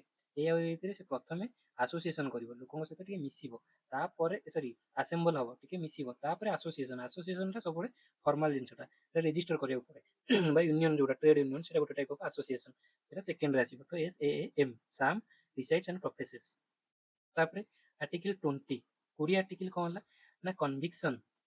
ଯୋଉ ତମେ କୌଣସି ଅଫେନ୍ସରେ କନଭିକ୍ଟ କେମିତି ହବ, ତମକୁ ପୋଲିସ ଆରେଷ୍ଟ କରୁଛି ଯୋଉ, ସେସବୁ ମାମଲାରେ ଷ୍ଟେଟ୍ ବି ଆର୍ବିଟାରୀ ଆକ୍ସନ୍ ନେଉଛି। ତ ତାକୁ ପ୍ରୋଟେକ୍ଟ କରିବା ପାଇଁ ଏଇଟା ହେଇଛି। ଯେମିତି ଏକ୍ସ ପୋଷ୍ଟ ଫ୍ୟାକ୍ଟୋ ଲ ଗୋଟେ ଅଛି, ଡବଲ ଜିଓପାଡି ଅଛି, ସେଲ୍ଫ ଇନକ୍ରିମିନେସନ୍ ଅଛି। ତା ମାନେ ଏକ୍ସ ପୋଷ୍ଟ ଫ୍ୟାକ୍ଟୋ ଲ, ତାର ମାନେ ହେଲା କି ନୋ ରେଟ୍ରୋସ୍ପେକ୍ଟିଭ କ୍ରିମିନାଲ ଲ। ତା ମାନେ ମୁଁ ଏବେ ଗୋଟେ କ୍ରାଇମ୍ କରୁଛି, କିନ୍ତୁ ଏବେ ତାକୁ ପନିଶ କରିବା ପାଇଁ କିଛି ଲ ନାହିଁ। ତ ମୋ କ୍ରାଇମ୍କୁ ଦେଖିକିରି ଗଭର୍ଣ୍ଣମେଣ୍ଟ ଗୋଟେ ଲ ଆଣିବ ଆଉ ତା ଅଣ୍ଡରରେ ମୋତେ କ୍ରିମିନାଲ ଘୋଷିତ କରିବ, ସେମିତି ହେଇପାରିବ ନାହିଁ। ମୁଁ ଏବେକାର ଲ ଅନୁସାରେ ହିଁ ମୁଁ ଦୋଷୀ ହେବି। ମାନେ ଏ ରେଟ୍ରୋସ୍ପେକ୍ଟିଭଲି ହେଇପାରିବନି। 5 ବର୍ଷ ପରେ ସେ ଲ କରିକି କହିବେ କି 5 ବର୍ଷ ପୂର୍ବରୁ ଏଇଟା କରିଥିଲୁ, ଦେନ୍ ସେଇଟା ମୁଁ ଆପ୍ଲିକେବଲ୍ ମୋ କେସରେ ହବନି। ଡବଲ ଜିଓପାଡି ମାନେ ଗୋଟାଏ ଅଫେନ୍ସ ପାଇଁ ଜଣେ ଦିଥର ପନିଶମେଣ୍ଟ ପାଇପାରିବ ନାହିଁ, ସେମ୍ ଅଫେନ୍ସ ପାଇଁ ଦିଟା ଆକ୍ଟ ଅନୁସାରେ କି କିଛି ଅନୁସାରେ ସେ ଦିଥର ପନିଶମେଣ୍ଟ ପାଇପାରିବ ନାହିଁ। ଡବଲ ଜିଓପାଡି ମାନେ ହେଲା ସେୟା। ସେଲ୍ଫ ଇନକ୍ରିମିନେସନ୍, ସେଲ୍ଫ ଇନକ୍ରିମିନେସନ୍ ମାନେ କ'ଣ ନା, ସେଇଟା ଏଇଟା 21, 22 এটা 23 ଏରା ସବୁ ପ୍ରୋଭିଜନ ଏଟା ଯେହେତୁ ପରେ ଡିଟେଲରେ ମୁଁ ପୁରା ଡିଟେଲ ପ୍ରୋଭିଜନଟା କହିଦଉଛି। ସେଲ୍ଫ ଇନକ୍ରିମିନେସନ ମାନେ ମୁଁ ଗୋଟେ କେସରେ ଧର ଫସିଛି, ମୁଁ ନିଜେ ମୋ ଏଗେନଷ୍ଟରେ ୱିଟନେସ୍ ହେଇପାରିବି ନାହିଁ। ମୋର ଷ୍ଟେଟମେଣ୍ଟ କେସକୁ ମାନେ ଷ୍ଟ୍ରଙ୍ଗ କରିବ ବା ୱିକ୍ କରିବ ସେଇଟା ଅଲଗା କଥା, କିନ୍ତୁ ମୁଁ ନିଜେ ନିଜ ଏଗେନଷ୍ଟରେ ଷ୍ଟେଟମେଣ୍ଟ ଦେଲେ ସେଇଟା କୋର୍ଟରେ ଗୃହୀତ ହେଇପାରିବ ନାହିଁ। ତ ସେଇଟାକୁ ମନେ ରଖିବେ, ସେଲ୍ଫ ଇନକ୍ରିମିନେସନ ହେଇପାରିବ ନାହିଁ। ତାର ଅର୍ଥ ଏଇ ତିନିଟା ଜିନିଷ ଆର୍ଟିକଲ 20 ରେ କହୁଛି କନଭିକ୍ସନ କେସରେ। ତାପରେ article 21 the most important article, ତ ସେଇଟା protection of life and personal liberty, ଯୋଉଟା କି କହୁଛନ୍ତି ତା ଅଣ୍ଡରରେ କେତେଟା, ଏଇଟା ତ ଆମେ ଏକ୍ସଟେନ୍ସିଭଲି ଜାଣିଛେ ସବୁ, ତାର ହିଡେନ୍ କନସେପ୍ଟ କେତେଟା ଦେଖିବା। ଏଇଥିରେ ଅଛି ପ୍ରୋସିଜିଓର ଏଷ୍ଟାବ୍ଲିଶ୍ଡ ବାଇ ଲ, ଏଇଟା ଆମେ ଡିସ୍କସନ କଲେ, ଏଇଟା ଯୋଉ ଆମର ଜାପାନରୁ ଆସିଛି। ପ୍ରୋସିଜିଓର ଏଷ୍ଟାବ୍ଲିଶ୍ଡ ବାଇ ଲ ମାନେ ଆମେ ଲ କୁ ହିଁ ଫଲୋ କରିବା ଇରେସ୍ପେକ୍ଟିଭ ଅଫ ଯାହା ଅଛି। ତ ଏଇଟା ଆଫ୍ଟର ମେନକା ଗାନ୍ଧୀ କେସରେ ଏଇଟା ସବଷ୍ଟାନ୍ସିଭ ଡ୍ୟୁ ପ୍ରୋସେସ, ତାମାନେ ଏଇଟାର ଡିମେରିଟ ଯୋଉ ହେଲା, ଲ ଅଣ୍ଡରରେ ଖରାପ ଆକ୍ଟକୁ ବି ଜଷ୍ଟିଫାଇ କରିବା, ଯୋଉ ମୁଁ କହିଲି କି ବୁଲଡୋଜର ଆଣି ଘରେ ଭାଙ୍ଗିଦବା, ଯଦି ଲ ରେ ବି ଥିବ ବି, ବଟ୍ ସେଇଟା ବି ଲ ଅନୁସାରେ ଠିକ ହେଇପାରେ, ବଟ୍ ସେଇଟା ତ ଏଥିକାଲି ଭୁଲ ନା, ସେ ପ୍ରୋସେସ ହିଁ ଭୁଲ। ତ ସେଠି ଡ୍ୟୁ ପ୍ରୋସେସ ଜିନିଷଟା ଆସିବ, ଏଇଟା ୟୁଏସଏ ର ସେଇଟା ଆସିଛି, ଯୋଉଟା କି ଜୁଡିସିଆଲ ରିଭ୍ୟୁ ଅଧିକା ଅଛି। ତ ସେଇଟା ସବଷ୍ଟାନ୍ସିଭ ଡ୍ୟୁ ପ୍ରୋସେସ ଅଛି। ତାପରେ ଲିଭିଂ କନଷ୍ଟିଟ୍ୟୁସନ ଡକ୍ଟ୍ରିନ୍, ମାନେ ଲିଭିଂ କନଷ୍ଟିଟ୍ୟୁସନ ଡକ୍ଟ୍ରିନ୍ ମାନେ ଆମ କନଷ୍ଟିଟ୍ୟୁସନଟା ଗୋଟେ ଷ୍ଟାଟିକ ଡକୁମେଣ୍ଟ ନୁହେଁ କି ତାକୁ 1950 ମସିହାରେ ଲେଖା ହେଇଯାଇଛି ତ ହେଇଯାଇଛି, ନା ସେଇଟା ଇଭଲ୍ଭ ହଉଛି। ଆମର ଯେମିତି ଆମ୍ବେଦକର କହିଲେ କି ସେଇଟା ଗୋଟେ ଲିଭିଂ ଡକୁମେଣ୍ଟ, ସିଏ ରିଫ୍ଲେକ୍ଟ କରେ ଦ ଏଜ୍, ମାନେ ସେ ଟାଇମକୁ ରିଫ୍ଲେକ୍ଟ କରେ। ତ ଏବେକାର ଟାଇମ ଅନୁସାରେ ବି ସେଇଟା ଚେଞ୍ଜ ହେଇପାରିବ। ସେଥିପାଇଁ ମୁଁ ଯେମିତି ଡିସ୍କସ୍ କଲି, ସେଠି ଆମର right to environment, right to clean air, ତାପରେ ଏନ୍ଏଚରେ ଯଦି ଆକ୍ସିଡେଣ୍ଟ ହଉଛି ରୋଡ ଖରାପ ଯୋଗୁଁ ସେଠି ଲାଇଫ ଯାଉଛି, ତ ସେ ସବୁ ଏଇଟା ରାଇଟ୍ ଟୁ ଲାଇଫ ଭାয়োଲେଟ ହଉଛି। ସେଠି ଷ୍ଟେଟ ଉପରେ ତାର କନଷ୍ଟିଟ୍ୟୁସନର ମ୍ୟାଣ୍ଡେଟ୍ ଅଛି କି ଷ୍ଟେଟ ତାକୁ ତା ଉପରେ ଆକ୍ସନ ନବ। ତାପରେ ରାଇଟ୍ ଟୁ ପ୍ରାଇଭେସି, କୁଟୁସ୍ୱାମୀ ଜଜମେଣ୍ଟ 2017ରେ ଆସିଛି କି ମୁଁ ପ୍ରାଇଭେସି ମୋର ମେଣ୍ଟେନ୍ ହବ, ସେଇଟା ବି ଆଣ୍ଡରେ ଆସୁଛି। ଡିଗ୍ନିଟି ଜୁରିସ୍ପ୍ରୁଡେନ୍ସ ମାନେ ହ୍ୟୁମାନ ଡିଗ୍ନିଟି ଆଟ୍ କୋର୍, ତ ମୁଁ ଶାନ୍ତିରେ ଆଉ ଭଲ ଜୀବନ ସେତେବେଳେ ବଞ୍ଚିପାରିବି ଯେତେବେଳେ ମୋର ଡିଗ୍ନିଟିଟା ରହିବ। ମୋର ଡିଗ୍ନିଟି ଯଦି ରହୁନି, ମୁଁ ସବୁବେଳେ ଅଫେଣ୍ଡେଡ ଫିଲ୍ ହଉଛି, ମୋର ଭୟରେ ବଞ୍ଚୁଛି, ଦେନ୍ ସେଇଟା ମୋ ଡିଗ୍ନିଟି ରହୁନି। ତ ସେଇଟା ବି ଡିଗ୍ନିଟି ରହିବା ଦରକାର।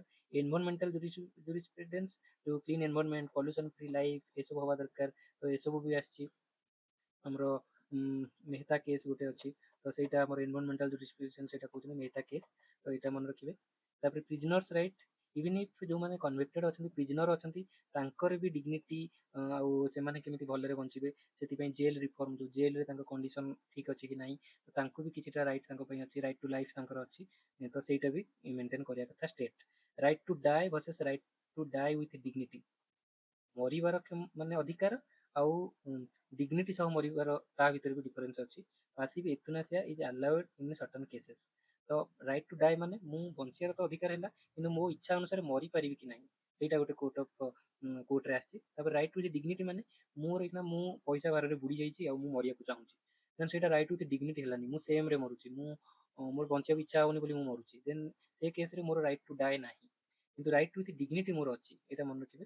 ରାଇଟ୍ ଟୁ ଡିଗ୍ନିଟି ମାନେ ଧର ମୁଁ ଗୋଟେ ଆକ୍ସିଡେଣ୍ଟରେ ଅଛି ଯୋଉଥିରେ କି ମୋ ବ୍ରେନ୍ ଡେଡ୍ ହେଇଯାଇଛି, ମୁଁ କାମ କରୁନି, ସେ କେସରେ ମୁଁ ଯଦି ମରିବା ପାଇଁ ଆପ୍ଲାଏ କରୁଛି, ଦେନ୍ ସେଠି ମତେ ଡିଗ୍ନିଟି ହେଇପାରିବ, ଯୋଉଟା କି ପାସିଭ ଏଥୁନାସିଆ କୁହାହଉଛି। ତ ଏଥୁନାସିଆ ଦି ପ୍ରକାର, ଗୋଟେ ହଉଛି ଆକ୍ଟିଭ ଆଉ ଗୋଟେ ହଉଛି ପାସିଭ।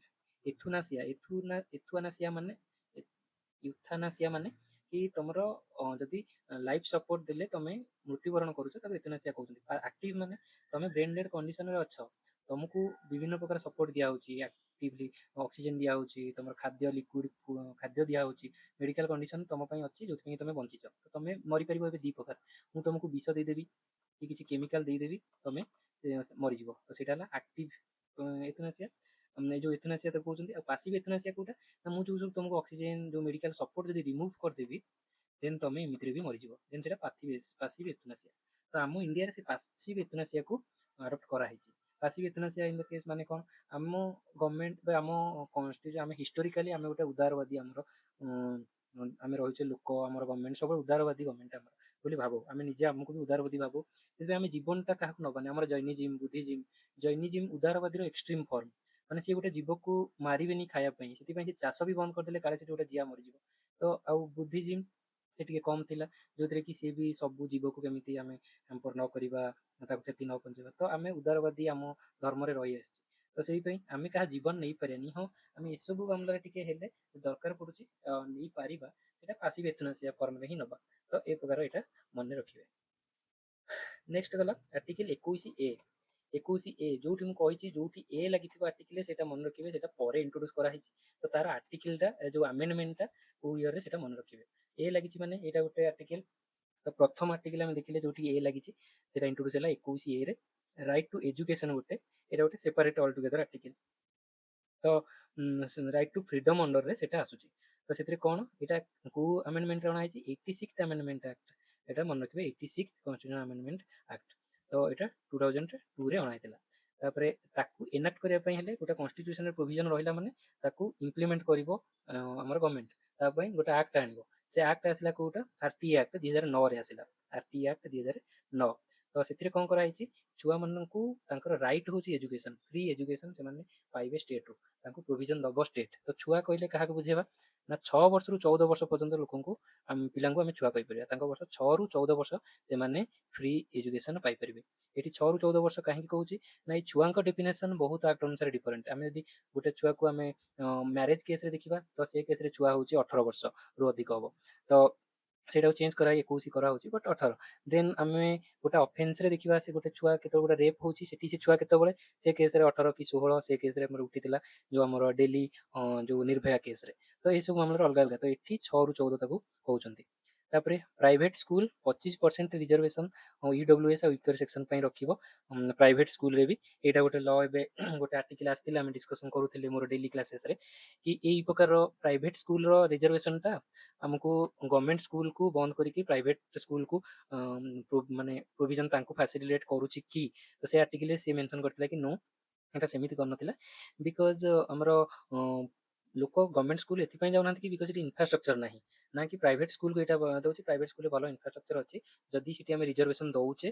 ताले गोटे पिला आराम से वीकर सेक्शन हेले भी जदि सिटी जाइकी भल से पढ़ी पारुची देन सेतिरे क्षति नाही सिटी भी पिला जानतु इन द मीन टाइम हम जदि कॉलेज स्कूल गवर्नमेंट स्कूल को infrastructure city teacher quality of education जदि बढ़ेबा देन पिला सेठी भी जिवे सेठी भी एजुकेशन पाई परिबे तो एटा ऑल अबाउट आर्टिकल 21 एटा मन रखिबे then article 22 protection against arrest and detention arrest और डिटेंशन क्षेत्र में आउ एटा कन्फ्यूजन होते आर्टिकल 20 विषय 20 रे हला कन्विक्शन गोटे कौन हेले तमे गोटे केस रे फसिबो आउ 22 रे हेले तमे अरेस्ट बा तुमको जने डिटेन करूची किछि काम पई तो सेटा तो डिटेंशन ए विषय रे हिडन कांसेप्ट केते देखिबा तो डिटेंशन दी प्रकार अछि गोटे प्रिवेंटिव डिटेंशन गोटे प्यूनिटिव डिटेंशन आ भितर कौन डिफरेंस प्रिवेंटिव माने तमे गोटे किछि केस करबा को जाउचो मते लागुची गवर्नमेंट को लागुची तमे गोटे केस करबा को जाउचो तो ताकू रखिबा पई तुमको गवर्नमेंट डिटेन करि परिबो तो सेटा कहउछन प्रिवेंटिव डिटेंशन धर गवर्नमेंट जानूची कि तमे क्रिमिनल लॉ रे माने टेररिस्ट मानक सहित अछि देन तमे आगु को जाय गोटे ब्लास्ट करिया को जाउचो कोड सुविधा पाइलु तो तुमको गवर्नमेंट आगुआ डिटेन करि परिबो तो सेटा कहउछन प्रिवेंटिव डिटेंशन सेंती प्यूनिटिव डिटेंशन कौन ना तुम ऑलरेडी सेटा करि सारिच तो से केस रे एटा पनिशमेंट हे जिवो एटा पनिशमेंट रु प्यूनिटिव आसिला प्रिवेंटिव माने तुमको माने आगुआ करिया आगुरु तुमको रोका गला तो एटा मन रखिबे तो एटा सेति पई प्रिवेंटिव होची प्रिकॉशनरी सबले प्रिकॉशन निया गला आ प्यूनिटिव माने कन्विक्शन करा गला तुमको तो एटा मन रखिबे तो रिक्वायर्स एडवाइजरी बोर्ड रिव्यू तमे जदि काको डिटेन करूछ देन एडवाइजरी बोर्ड रिव्यू करिवो तम डिसीजन को काहे डिटेन करिछ certain rights not available in case of enemy alien माने जदि बाहर आसिकरी किछि ताको डिटेन करा होची देन सिटी किछि लॉ ताको एप्लीकेबल नुहे तो दिस वाज ऑल अबाउट तुमरो राइट टू फ्रीडम तो एटा सरिला देन आर्टिकल 23 रु 24 आर्टिकल 23 एरा 23-24 राइट अगेंस्ट एक्सप्लॉइटेशन तमे एक्सप्लॉइट जेमति न होई जाउ कहा द्वारा बा गवर्नमेंट द्वारा सेटा को करागला तो कोन 23 रे रहिला trafficking in human beings and forced labour article 23 एमति मन रखिबे हमर ओटा अछि कि सेक्टर 23 गोटा मनकर अछि गोटे जगह सेक्टर 23 तो सेठी ट्रैफिकिंग ऑफ ह्यूमन और फोर्स्ड लेबर चली बहुत ना सेक्टर 24 दीटा सेक्टर अछि गोटा सेक्टर 23 सेक्टर 24 सेठी छुआ मन को फैक्ट्री रे रखा जाय तो आर्टिकल 23 आर्टिकल 24 तो इंक्लूड कौन कराला 23 रे traffic in human beings begar bonded labour slavery servitude तमे बाध्य करिक जन को कहउछ जा पैसा पत्र मागी के आनि दे बेगार करउछ सर्विट्यूड तम घर ताको रखी इटा फैक्ट्री रखी ताको खटउछ तो ए प्रकार जिंस को हमें कहबा ट्रैफिकिंग तो even underpayment forced economic coercion may be forced labour. ମାନେ ତମଠୁ ଜଣେ ପଇସା ନେଇଛି ସେ ଦେଇପାରୁନି ଆଉ ତମେ ତାକୁ କହୁଛ କି ତୁ ଆସିକିରି ମୋ ଘରେ ଖଟିକି ମତେ ଦେ ପଇସା ଭରପାଇ କର, ଦେନ୍ ସେଇଟା ବି ଆ ଅଣ୍ଡରରେ ଆସିବ, ତମେ ପନିସେବଲ ହେଇପାରିବ। ଦେନ୍ 24 ରେ ଚିଲଡ୍ରେନ ମାନଙ୍କୁ ପ୍ରୋଟେକ୍ସନ କରୁଛି ବିଲୋ 14। ଏଠି ଦେଖନ୍ତୁ ଚିଲଡ୍ରେନ କାହାକୁ କୁହାଗଲା, ବିଲୋ 14। ତ ହାଜାର୍ଡସ୍ ୱାର୍କ କେବଳ ହାଜାର୍ଡସ୍ ୱାର୍କରେ ହେଇପାରିବ, non hazardous work allowed regulated by law. Hazardous work ମାନେ କେତେଟା ଅଛି, ଲାଇକ୍ କେମିକାଲ ଫ୍ୟାକ୍ଟ୍ରି ହେଲା ଆଉ କିଛିଟା ସେମିତି ଜିନିଷ, ସେଠି ହିଁ କେବଳ ବ୍ୟାନ୍, ସବୁ ଜାଗାରେ ନୁହେଁ। ସେଠି 14 ବର୍ଷରୁ କମ ପିଲାଙ୍କୁ ତମେ ଖଟେଇଲେ ତମକୁ ବ୍ୟାନ୍ ମାନେ ପନିସେବୁଲ ବାଇ ଲ ହେଇପାରିବ। ତ ଏଠି ଚିଲଡ୍ରେନର ଡିଫରେନ୍ସ। ତ ଯଦି ଚିଲଡ୍ରେନ ରିଲେଟେଡ୍ ଆମର କିଛି ପଡୁଛି ତ ସେଠି ଆମର କଣ ସବୁ ପ୍ରୋଭିଜନ ରହିଲା, ତାଙ୍କ ଏଜୁକେସନ ପାଇଁ ଆମେ ଆର୍ଟିକଲ ଇକ୍ୱାଲିଟି ମେଣ୍ଟେନ କଲେ 14ରେ, 15ରେ ତାଙ୍କୁ ଡିସ୍କ୍ରିମିନେସନ ବନ୍ଦ କଲେ, 16ରେ ତାଙ୍କ ପାଇଁ ଅପରଚୁନିଟି ଦେଲେ, ତାପରେ ଏଠି 24ରେ ତାଙ୍କ ପାଇଁ କଲେଣି 21 ରେ କଲେ ଏଜୁକେସନ, 24ରେ ତାଙ୍କ ଫ୍ୟାକ୍ଟ୍ରିରେ କାମ କରିବେ ନାହିଁ ବୋଲି ଦେଲେ। ଏଇ ସବୁ ଆନାଲିଟିକାଲ କ୍ୱେଶ୍ଚିନ୍ ହିଁ ପଚାରୁଛନ୍ତି, ତ ଏଇଟା ଦେଖିଦେବେ। ତାପରେ ଆସିଲା ଫୋର୍ଥ ଆମର ଫ୍ରିଡମ ଅଫ ରିଲିଜିଅନ, ଆମର 25ରୁ 28, ମାନେ 4ଟା ଆର୍ଟିକଲ ଏଥିରେ ଆସୁଛି। ଏଇଟା ସବୁଠୁ ମୋଷ୍ଟ କନଫ୍ୟୁଜିଂ ପାର୍ଟ ଏଇଟା ଥାଏ, ତ ଏଥିରେ ଟିକେ ବେଶୀ ଭିଜିଟ୍ କରନ୍ତିନି ପିଲା, ତ ଏଇଟାକୁ ଟିକେ ଦେଖିଦିଅନ୍ତୁ କଣ କହିଲା। ଆର୍ଟିକଲ 25 କଣ କହିଲା, freedom of conscience and free profession practice and propagation of religion. ମାନେ ମୁଁ ମୋ ଇଚ୍ଛା ଅନୁସାରେ ମୋ ଧର୍ମ ନେବି, ଫ୍ରି ପ୍ରଫେସନ ଧର୍ମ ପ୍ରଚାର ବି କରିପାରିବି, ତାକୁ ପ୍ରାକ୍ଟିସ କରିପାରିବି ମାନେ ଉର୍ସିପ ବଗେରା କରିପାରିବି, ଆଉ ପ୍ରୋପାଗେସନ ବି କରିପାରିବି, ମାନେ ଲୋକଙ୍କୁ ଭିତରେ ବଢେଇ ବି ଚାଲିବି, ଆଉ ଧର୍ମ ପ୍ରଚାର ବି କରିପାରିବି। ତ ଏହାକୁ କହୁଛନ୍ତି ଆର୍ଟିକଲ 25 ଅନୁସାରେ ଫ୍ରିଡମ ଅଫ କନସାଇନ୍ସ, ମାନେ ମୁଁ ଯାହା ଠିକ ଭାବୁଛି ମୋ ହିସାବରେ କରିପାରିବି। ତ ମୁଁ ଯଦି ରିଲିଜିୟସ୍ କନଭର୍ସନ ହବାକୁ ଚାହୁଁଛି ଇଣ୍ଡିଆ ଯୋଉ ହିନ୍ଦୁରୁ ଖ୍ରୀଷ୍ଟିଆନ ତ ହେଇପାରିବି, ସେଇଟା ମୋ ଉପରେ ନିର୍ଭର କରୁଛି। କିନ୍ତୁ ସେଇଠି ଆସୁଛି କି ଆମର ଯୋଉ ଏବେ ଲ ସବୁ ଆସୁଛି କି ରିଲିଜିୟସ୍ କନଭର୍ସନ ଲ ସବୁ ଆସୁଛି, ବ୍ୟାନ୍ ଅଫ ରିଲିଜିୟସ୍ କନଭର୍ସନ, ସେ ଏଇଠି ହିଁ ଟସଲଟା ଆସୁଛି। ଆର୍ଟିକଲ 25 ରିଲିଜିୟସ୍ କନଭର୍ସନ ହଉଛି ସେଇଟା କନସାଇନ୍ସ ବେସରେ ସେ ଲୋକଟା ଚାହୁଁଛି, ୟା ଫିର ଫୋର୍ସ ଚେଞ୍ଜ ହଉଛି, ତ ସେଇଟା ଯଦି ଫୋର୍ସଡ ହଉଛି ଦେନ୍ ସେଇଟା ଆମର ଅଣ୍ଡରରେ ଆସୁନି, ସେଠି ଷ୍ଟେଟ ତାକୁ ବ୍ୟାନ୍ କରିପାରିବ। ସେଇ ଅଣ୍ଡରରେ ଆମର ବିଭିନ୍ନ ଷ୍ଟେଟ ଆଣି ସାରିଲାଣି ଯୋଉ ଫୋର୍ସଡ କନଭର୍ସନକୁ ବନ୍ଦ କରିବା ପାଇଁ। ତ ଏପର୍ଯ୍ୟନ୍ତ ଆମର 12ଟା ଷ୍ଟେଟ ଆଣି ସାରିଲେଣି ଆଣ୍ଟି କନଭର୍ଜନ ଲ, କି କୋଉ କୋଉ ଷ୍ଟେଟ ସେଇଟା ଟିକେ ଦେଖିଦେବେ, like Arunachal Pradesh, Chhattisgarh, Gujarat, Haryana, Himachal Pradesh, Jharkhand, Karnataka, Madhya Pradesh, Odisha, Rajasthan, Uttarakhand, Uttar Pradesh. Mainly mostly ଦେଖିଲେ ଏଥିରେ ଗୋଟେ କ୍ଲୁ ମିଳୁଛି ଏଇଟା ଯୋଉଠି ବିଜେପି ରୁଲ କରୁଛି ଅଲରେଡି ସେଠି ଏଇଟା ହେଇଛି। ଆଉ ଯଦି ଲାଇକ୍ କିଛି ତାମିଲନାଡୁ ପଡିଥିବ କି ସେଠି ୱେଷ୍ଟ ବେଙ୍ଗଲ ପଡିଛି ଦେନ୍ ସେଠି ନାହିଁ, କାରଣ ସେଠି ବିଜେପି ଗଭର୍ଣ୍ଣମେଣ୍ଟ ନାହିଁ, ତ ଏଟାକୁ ଆମକୁ ସଲ୍ଭ କରିବାକୁ ଇଜି ହବ, ଆଉ କୌଣସି ଭ୍ୟୁରେ କହୁନି। ତ ଏଇଟା ଦେଖିଦେବେ। ତ ଆଉ ସେଇଗୁଡ଼ା ସେ ସବୁ ଲଟା ଆମର ସୁପ୍ରିମକୋର୍ଟରେ ରିଭ୍ୟୁରେ ଅଛି। ସୁପ୍ରିମକୋର୍ଟ ଏଇ ଆର୍ଟିକଲ 25 ବେସିସରେ ସେଟାକୁ ରିଭ୍ୟୁ କରୁଛି ଯେ କାହାକୁ ଫୋର୍ସଡ କନଭର୍ସନ କହିବା କି ନାହିଁ। ତ ଆମେ ଯୋଉ ରିଲିଜିୟସ୍ ଫ୍ରିଡମ ରହୁଛି, ମୋ କନସାଇନ୍ସ କହୁଛି କି ମୁଁ ଯିବି, ତ ଜଣେ ପ୍ରଫେସ ବି କରୁଛି, ଜଣେ ମତେ ପ୍ରବର୍ତ୍ତାଉଛି କି ମୁଁ କନଭର୍ସନ କରେ, ତ ମୁଁ ସେଥିରେ ଯଦି ତା ଧର୍ମ କଥା ଶୁଣିକି ମୁଁ ଜାଣିନେଲି କି ନାଇଁ ମୋ ପାଇଁ ଏଇ ଧର୍ମଟା ଠିକ, ମୁଁ ସେଠିକି ଯାଉଛି, ଦେନ୍ ସେଇଟା ତ ଫୋର୍ସଫୁଲ ହେଲାନି। ତ ସେଇ ଯୋଉ ଡିଷ୍ଟିଂସନଟାକୁ ରୋକାଯିବାର ଏଥିରେ ରହୁଛି ପ୍ରୋଭିଜନ, ତ ସେଥିପାଇଁ ଏଇଟା ଆର୍ଟିକଲ 25 ଏଗେନଷ୍ଟରେ କି କଣ ସେଇଟା ଆମର ରିଭ୍ୟୁରେ ଅଛି। ତାପରେ ଏଥିରେ ହିଡେନ୍ କନସେପ୍ଟ କେତେଟା ଅଛି, ଲାଇକ୍ ଏସେନ୍ସିଆଲ ରିଲିଜିୟସ୍ ପ୍ରାକ୍ଟିସେସ୍, ଯୋଉଟା ମୁଁ କହିଛି କୋଉ ରିଲିଜିୟସ୍ ପ୍ରାକ୍ଟିସ ଆମ ଧର୍ମର ଅନ୍ତର୍ନିହିତ ଗୁଣ ସେଇଟା କଣ ଅଛି, ସେଇଟା ଯୋଉ ସାବରିମାଳା ଟେମ୍ପୁଲ ଏଣ୍ଟ୍ରି କେସରେ ଏଇଟା ହେଇଥିଲା, ସେଇଟା ଡିସ୍କସନ କରିଛି। Secular versus religious activities, state can regulate secular parts. Secular versus religious activities, like ଆମର ଧର୍ମ ଆମେ ଯାହା ବି ପ୍ରାକ୍ଟିସ କରୁଛୁ, ମୁଁ ଏଇଖିଣା କହିବି କି ମୁଁ ଧର ଏଠି ଯାଇକି ପୂଜା କରୁଛି, ମୁଁ ସବୁ ଶୁକ୍ରବାର ମୁଁ ଯିବି ଏଠିକି, ତ ସେଇଟା ମୋର ସେକୁଲାର ପ୍ରାକ୍ଟିସ ନା ରିଲିଜିୟସ୍ ପ୍ରାକ୍ଟିସ।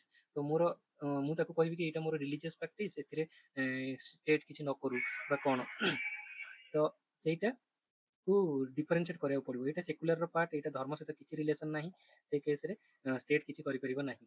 କିନ୍ତୁ ରିଲିଜିୟସ୍ ର ପାର୍ଟ ହେଲେ ସରି ସେକୁଲାର ହେଲା ମାନେ ଷ୍ଟେଟ୍ ତାକୁ ରେଗୁଲେଟ୍ କରିବ, ତମେ ଫଣ୍ଡାମେଣ୍ଟାଲ ରାଇଟ୍ ଅଲଗା ସବୁ କୁ ଦେଖାହବ। କିନ୍ତୁ ଯଦି ରିଲିଜିୟସ୍ ପାର୍ଟ ଆସୁଛି ଦେନ୍ ମୋର ଫ୍ରିଡମ ଅଫ ରିଲିଜିଅନ ଆସିଯାଉଛି। ମୁଁ ମୋର ଯଦି ଶୁକ୍ରବାର ଗୋଟେ ମୁସଲମାନ ଅଛି ଆଉ ମୁଁ ଶୁକ୍ରବାର ଦିନ ମୁଁ ଯାଉଛି ମସଜିଦ୍, ଦେନ୍ ମତେ ସେ ମୋ ପାଖରେ ରହିବ ରାଇଟଟା କି ମୁଁ ଯାଇପାରେ, ସେଟା ମୋର ଏସେନ୍ସିଆଲ ରିଲିଜିୟସ୍ ଆକ୍ଟିଭିଟିରେ ଯାଉଛି। କିନ୍ତୁ ଯଦି ମୁଁ ନୁହେଁ ଆଉ କିନ୍ତୁ ମୁଁ ଯାଉଛି, ଦେନ୍ ସେଇଟା ସେକୁଲାର ପାର୍ଟରେ ଆସିବ ମୋର, ତ ସେଇଟାକୁ ଆକ୍ଟିଭିଟିଜକୁ ରେଗୁଲେଟ୍ କରାଇପାରିବ ଷ୍ଟେଟ୍। ତ ସେଇଟା ଗୋଟେ concept. Subject to public order, morality ଆଉ ହେଲ୍ଥ। କିନ୍ତୁ ଆର୍ଟିକଲ 25 ଏଠି ଯେତେ ବି ସବୁ ଆର୍ଟିକଲ ଆମେ ପଢୁଛେ ଫ୍ରିଡମ, ମାନେ ଫ୍ରିଡମ ମାନେ କାହାକୁ ଦିଆଯାଇଛି, ଲୋକଙ୍କୁ ଦିଆହେଇଛି। ଏଇଟା ରହିଲା ଗଭର୍ଣ୍ଣମେଣ୍ଟ, ଏଇଟା ରହିଲା ଲୋକ ସିଟିଜେନ, ତ ସିଟିଜେନକୁ ଦିଆହେଇଛି ଗଭର୍ଣ୍ଣମେଣ୍ଟ ଠାରୁ ବଞ୍ଚିବା ପାଇଁ। ତ କିନ୍ତୁ ଏଇଟା ରିଜନେବୁଲ ରେଷ୍ଟ୍ରିକ୍ସନ ବି ଅଛି। ତମେ ସବୁବେଳେ ଏଇଟାକୁ କରିପାରିବନି କି ମୋତେ ଏଇଟା ଫ୍ରିଡମ୍ ରାଇଟ୍ ଅଛି। ଲାଇକ୍ ଗୋଟେ ଜାଗାରେ ଏଇନା ଗଭର୍ଣ୍ଣମେଣ୍ଟ ଲଗେଇଛି ତମର କର୍ଫ୍ୟୁ ଲଗେଇଛି, ତ ସେଠି ପବ୍ଲିକ ଅର୍ଡର ପାଇଁ କର୍ଫ୍ୟୁ ଲାଗିଛି, ତ ସେଠି ତମେ କହିପାରିବନି କି ମୋତେ ଫଣ୍ଡାମେଣ୍ଟାଲ ରାଇଟ୍ ଅଛି ମୁଁ ଯାଇକିରି କିଛି କହିବି ନାହିଁ। ସେଠି ଗ୍ରେଟର ଲୋକଙ୍କର ଭଲ ପାଇଁ, ସମାଜ ଭଲ ପାଇଁ ସେଠି କିଛି ରିଷ୍ଟ୍ରିକ୍ସନ୍ସ ଲାଗିପାରେ। ତ ତମର ଫଣ୍ଡାମେଣ୍ଟାଲ ରାଇଟଟା ସବୁବେଳେ ଗୋଟେ ରିଜନେବଲି ରେଷ୍ଟ୍ରିକ୍ସନ୍ ତା ଉପରେ ଅଛି, ସେଇଟାକୁ ଆମକୁ ଫଲୋ କରିବାକୁ ପଡ଼ିବ। ତାପରେ constitutional morality, value based governance ହବା ଦରକାର। ମାନେ ଏଇ ସବୁ ଆର୍ଟିକଲ 25 ଆର୍ଟିକଲ 26 ଏ ସବୁ ସେନ୍ସିଟିଭ ଏରିଆ, ତ ଏଠି କନଷ୍ଟିଟ୍ୟୁସନାଲ ମୋରାଲିଟିକୁ ଫଲୋ କରିବା ଦରକାର। ସେଠି ପୁରା ଷ୍ଟ୍ରିକ୍ଟ ରୁଲ୍ ସେଠି ହେଇପାରିବ ନାହିଁ ବା କୋଡିଫିକେସନ ହେଇପାରିବ ନାହିଁ। ତ ଏଇ ସବୁ ଜିନିଷର ମାନେ ଏବେ ବହୁତ ନିହାତି ଏବେ ଜରୁରୀ ସେଥିପାଇଁ, କାରଣ ଏବେ ବହୁତ ଏଥନିକ ଷ୍ଟ୍ରାଇପ୍ସ ଆମର ବଢୁଛି। ମଣିପୁର କେସ୍ ହେଲା, ହିନ୍ଦୁ ମୁସଲିମ ଭିତରେ ଝଗଡା, ଟଲରାନ୍ସ କମିବା ହେଲା, ତ ଏଇ କନଷ୍ଟିଟ୍ୟୁସନାଲ ମୋରାଲିଟିଟା ରହୁନି, ଆମେ ଫଲୋ କରୁନୁ। ଆମେ ବାଇ ରୁଲ୍ ଯିବା, ଯଦି ଯାହା ଲରେ ଲେଖା ହେଇଛି ସେଇ ଅନୁସାରେ ଯଦି ଯିବା ସେଟା ହେଇପାରିବ ନାହିଁ। ତ ସେଥିପାଇଁ କନଷ୍ଟିଟ୍ୟୁସନାଲ ମୋରାଲିଟିକୁ ବୁଝିବା, ଫଲୋ କରିବା, ସେଇଟା ଆମର ନିହାତି ଦରକାର। ଆର୍ଟିକଲ 26 କୁ ଯିବା, freedom to manage religious affairs. Religious ଆଫେୟାର୍ସକୁ ଫ୍ରିଡମ ଆମର ହବା ଦରକାର। ଆମେ ଆମର ଯାହା ରିଲିଜିୟସ୍ ଆଫେୟାର ହେଲା ଆମେ ତାକୁ ଆମ ଅନୁସାରେ କରିବୁ। ତ ସେଥିରେ religious dominations can establish and manage their religious affairs. ମାନେ ଆମେ ଗୋଟେ ହିନ୍ଦୁ ଧର୍ମର ଏଟେ ଗୋଟେ ଅଛୁ, ସିଏ ତାଙ୍କର ମଠ ବସେଇଲେ କି କଣ କଲେ, ଟେମ୍ପୁଲ ଟ୍ରଷ୍ଟ କଲେ, ସେ କରିପାରିବେ ଆରାମସେ। ଯେମିତି ଧର ଖ୍ରୀଷ୍ଟିଆନ ମିଶନାରିଜ ଅଛନ୍ତି, ସିଏ ତାଙ୍କର ଚ୍ୟାରିଟି ଆକ୍ଟିଭିଟି କଲେ, କୋଉଠି ରକ୍ତଦାନ ଶିବିର କଲେ, କି ପ୍ରଫେସନ ପାଇଁ ତାଙ୍କର ବାଇବେଲ ବାଣ୍ଟିଲେ, ତ ସେ ତାଙ୍କର କରିପାରିବେ। ତ ଏଥିରେ ରିଲିଜିୟସ୍ ଆକ୍ଟିଭିଟି ସେ ଫ୍ରିରେ ନେଇପାରିବେ, subject to law and public order. ସାଡେ ମୁଁ ଦେଖୁଛି କି ଗୋଟେ ସେନ୍ସିଟିଭ ଗୋଟେ ଜିନିଷ ଚାଲିଛି, ଟେରୋରିଜିମ୍ ଆକ୍ଟିଭିଟିଜର ହଉଛି, କର୍ଫ୍ୟୁ ଲାଗିଛି, ମୁଁ ଯାଇ ସେଠି ମୋର ରିଲିଜିୟସ୍ ଧର୍ମ ପ୍ରଚାର କରିବି ନାହିଁ, ସେ କେସ୍ରେ ହେଇପାରିବ ନାହିଁ। ତ ସବଜେକ୍ଟ ଟୁ ରେଷ୍ଟ୍ରିକ୍ସନ୍ସ। ଯେମିତି article 27, freedom as to payment of taxes for promotion of any religion. ତ ମୁଁ ରିଲିଜିୟନ ପ୍ରଫେସନ ପାଇଁ ମୋତେ ଟ୍ୟାକ୍ସ ଲଗେଇ ପାରିବେ ନାହିଁ। ତ ମନେ ରଖନ୍ତୁ, ମୋଗଲ ଶାସନ ସମୟରେ ଯୋଉ ଜିଜିଆ ଗୋଟେ ଟ୍ୟାକ୍ସ ଥିଲା, ଜିଜିଆ ଜିଜିଆ ଟ୍ୟାକ୍ସ ମାନେ କି ମୁସଲମାନ ମାନେ ସେ ମୁଗଲ ରୁଲ ମୁସଲମାନ ଥିଲେ, ସେ ହିନ୍ଦୁଙ୍କ ଉପରେ ଜିଜିଆ ଟ୍ୟାକ୍ସ, ମାନେ ମୁଁ ହିନ୍ଦୁ ଯେହେତୁ ମୁସଲମାନ ନୁହେଁ ତ ଜିଜିଆ ଟ୍ୟାକ୍ସ ଦଉଥିଲି। ତ ସେଇଟା ଗୋଟେ ଡିସ୍କ୍ରିମିନେଟରୀ ପ୍ରାକ୍ଟିସ୍ ଥିଲା। ତା ଉପରେ ବହୁତ କ୍ୱେଶ୍ଚିନ୍ ଆସି ସାରିଛି। ସେମିତି ଯୋଉ ଆମର ମରାଠା ମାନେ ଆସିଥିଲେ, ସେମାନେ ବି ଗୋଟେ ଟ୍ୟାକ୍ସ, ରିଲିଜିୟସ୍ ଟ୍ୟାକ୍ସ ବି ଆଦାୟ କରୁଥିଲେ। ତ ଏସବୁ ଟ୍ୟାକ୍ସ ସେଇଆକୁ ଇଙ୍ଗିତ କରେ। ଯଦି ଆମ ଗଭର୍ଣ୍ଣମେଣ୍ଟ କହିଲା କି ଆମେ ହିନ୍ଦୁ ମାନେ ବହୁତ ଅଛନ୍ତି, ଅନ୍ୟ ସବୁ ତମେ ପ୍ରାକ୍ଟିସ୍ କରୁଛ, ତ ଆମକୁ ଟ୍ୟାକ୍ସ ଦିଅ, ତ ସେମିତି ହେଇପାରିବନି, ସେଇଟା ସତୀଶ ଅନୁସାରେ ବନ୍ଦ କରାଯାଇଛି। No person compelled to tax or maintenance of any religion, ତା ପାଇଁ ଦେଇପାରିବେ ନାହିଁ। ତାପରେ ଆର୍ଟିକଲ 28 ରେ କହିଲା, freedom as to attending religious instruction. ତ ଗୋଟେ କିଛି ଇନଷ୍ଟ୍ରକ୍ସନ୍ ଅଛି ଆଉ ମୁଁ ତାକୁ ଆଟେଣ୍ଡ କରୁଛି, ଦେନ୍ ତା ଦେହରେ ଫ୍ରିଡମ୍ ମୋର ଅଛି। ଏଥିରେ କଣ କହିଲା, ରିଲିଜିୟସ୍ ଏଜୁକେସନ୍ ଇନଫର୍ମେଟିଭ୍। ଯଦି କିଛି ରିଲିଜିୟସ୍ ଏଜୁକେସନ୍ ବି ପଢ଼ା ବି ହେଉଛି, ଦେନ୍ ସେଇଟା କିଛି ଅସୁବିଧା ନାହିଁ, ଇନଫର୍ମେଟିଭ୍ ହେଲେ ବି ସେଇଟା କରାଯାଇପାରିବ। ସେଇ ବେସିସ୍ରେ ଆମର ଯୋଉ ମୁସଲମାନ ମାନଙ୍କର ତାଙ୍କର ପଢ଼ଉଛନ୍ତି, ତାଙ୍କର ଧାର୍ମିକ ଅନୁଷ୍ଠାନ ସବୁ ଏଜୁକେସନଟା ସେଇଟା ଆଲାଉଡ୍ ଅଛି। Religious instruction, faith based teaching, ସେଇଟା ବି ହେଇପାରିବ। ଆଉ not allowed in state funded institution. ଯୋଉଟା ଆମର ଷ୍ଟେଟ୍ ଫଣ୍ଡେଡ୍ ହେଉଛି, ଗଭର୍ଣ୍ଣମେଣ୍ଟ ସ୍କୁଲ ସବୁ ଦେଖୁଛେ ବା ଯାହା ସବୁ କନଭେଣ୍ଟ ସ୍କୁଲ ହେଲା, ସେଠି ହେଇପାରିବ ନାହିଁ। ସେଟା ଷ୍ଟେଟ୍ ଦ୍ୱାରା ଫଣ୍ଡେଡ୍ ହଉଛି, ସେଇଟା ସବୁବେଳେ ସେକୁଲାର ହବ। ଅଲଗା ସବୁ ମୁସଲମାନ ମାନେ ଯୋଉଟା ସ୍କୁଲ କରନ୍ତି, ତା ନାଁ କଣ, ମାଦ୍ରାସା ମାନେ ଯୋଉଟା ହେଲେ, ସେଠି ତାଙ୍କର ରିଲିଜିୟସ୍ ଇନଷ୍ଟିଟ୍ୟୁସନ୍, ସେଠି ସେ ତାଙ୍କର ରିଲିଜିୟସ୍ ପ୍ରାକ୍ଟିସ୍ କରିପାରିବେ। କିନ୍ତୁ ଯଦି ସେଇଟା ଗଭର୍ଣ୍ଣମେଣ୍ଟର କୌଣସି ଫଣ୍ଡ ସେଠିକି ଯାଉନି, ସେ ତାଙ୍କ ଫଣ୍ଡିଂରେ ସେ ଚଲାଉଛନ୍ତି। ଯଦି ସେଇଟା ଗଭର୍ଣ୍ଣମେଣ୍ଟ ଦ୍ୱାରା ଫଣ୍ଡେଡ୍ ହବ, ଦେନ୍ ସେଇଟାକୁ ରିଲିଜିୟସ୍ ହବାକୁ ପଡ଼ିବ। ତ ସେଇ ଜିନିଷଟା ବୁଝିବେ। ତାପରେ ଆଉ 29, 30, ଆର୍ଟିକଲ 29 କହିଲା କଲଚରାଲ ଆଉ ଏଜୁକେସନ ରାଇଟ୍, ଏ ଦିଟା କହୁଛନ୍ତି। 29 ହେଲା ପ୍ରୋଟେକ୍ସନ ଅଫ ଇଣ୍ଟରେଷ୍ଟ ଅଫ ମାଇନରିଟିଜ। ଏଇଟା ମାଇନରିଟିଜ ଆମର କାହାକୁ କହିବା, ଆମେ 6ଟା ସମ୍ପ୍ରଦାୟକୁ ଆମେ ମାଇନରିଟି ଭାବରେ କରୁଛୁ। ତାର ଅର୍ଥ ସଂଖ୍ୟାରେ ଯୋଉମାନେ ଗୋଟେ ମେଜରିଟି ଅଛି, ତାଠାରୁ ଯଦି ସଂଖ୍ୟାରେ କମ୍ ଅଛନ୍ତି, ତାକୁ ମାଇନରିଟି ବୋଲି କହିବା। କୋଉ ମାନେ, ମୁସଲିମ ମାନେ ଅଛନ୍ତି ମାଇନରିଟି, ତାଙ୍କ ପପୁଲେସନ 2011 ଅନୁସାରେ 14.2%। ତାପରେ ଖ୍ରୀଷ୍ଟିଆନ୍ସ ମାନେ ତାଙ୍କର 2.3%। ତାପରେ ଶିଖ ମାନେ ତାଙ୍କର 1.7%।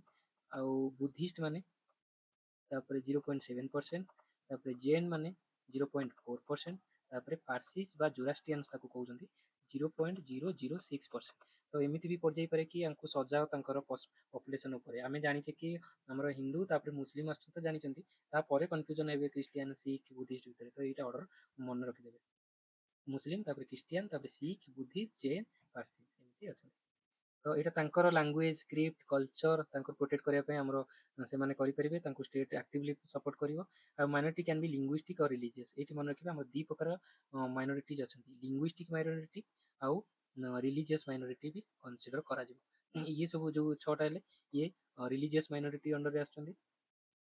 ତ ସେଇଟା ଗଲେ, ଆଉ ଆର୍ଟିକଲ 30 ଗଲା, राइट ऑफ माइनॉरिटीज यही माइनॉरिटी माने एस्टाब्लिश और एडमिनिस्टर करेंगे एजुकेशनल इंस्टीट्यूशन आरी अंडर रे जो मुसलमान मानकर मद्रासा चलुची क्रिश्चियन मानकर भी चली इंस्टीट्यूट चैरिटेबल ट्रस्ट जोटा चली minority institutions can not be discriminated by state in granting aid माने स्टेट तांको एड करिवो चलिया पई आरी अंडर रे पब्लिक फंडेड इंस्टीट्यूशन से माने तो से माने एठी किंतु स्टेट ये करि परिबो डिस्क्रिमिनेशन करि परिबो नै माइनॉरिटी स्टेटस स्टेट वाइज और नेशनल एटा डिबेटेड तो माइनॉरिटी क्या को स्टेट वाइज का या फिर नेशनली माइनॉरिटी ये डिबेटेबल अच्छी लाइक डिबेटेबल कौन पाई एना मुसलमान मैंने आम देखिले कि मात्र 14.2% पॉपुलेशन किंतु आम धर कहवा कि गोटे मुस्लिम डोमिनेटेड कहूँ लेट्स से हमर जम्मू काश्मीर सेठी मनेकर मुसलमान संख्या अधिक तो सेठी तो हिंदू मान गले माइनॉरिटी कारण मुसलमान संख्या अधिक से स्टेट रे तो ये जो माइनॉरिटी स्टेटसटा स्टेट स्पेसिफिक हवा कथा बा कंट्री स्पेसिफिक नेशन स्पेसिफिक आमर पूरा होल नेशन हवा कथा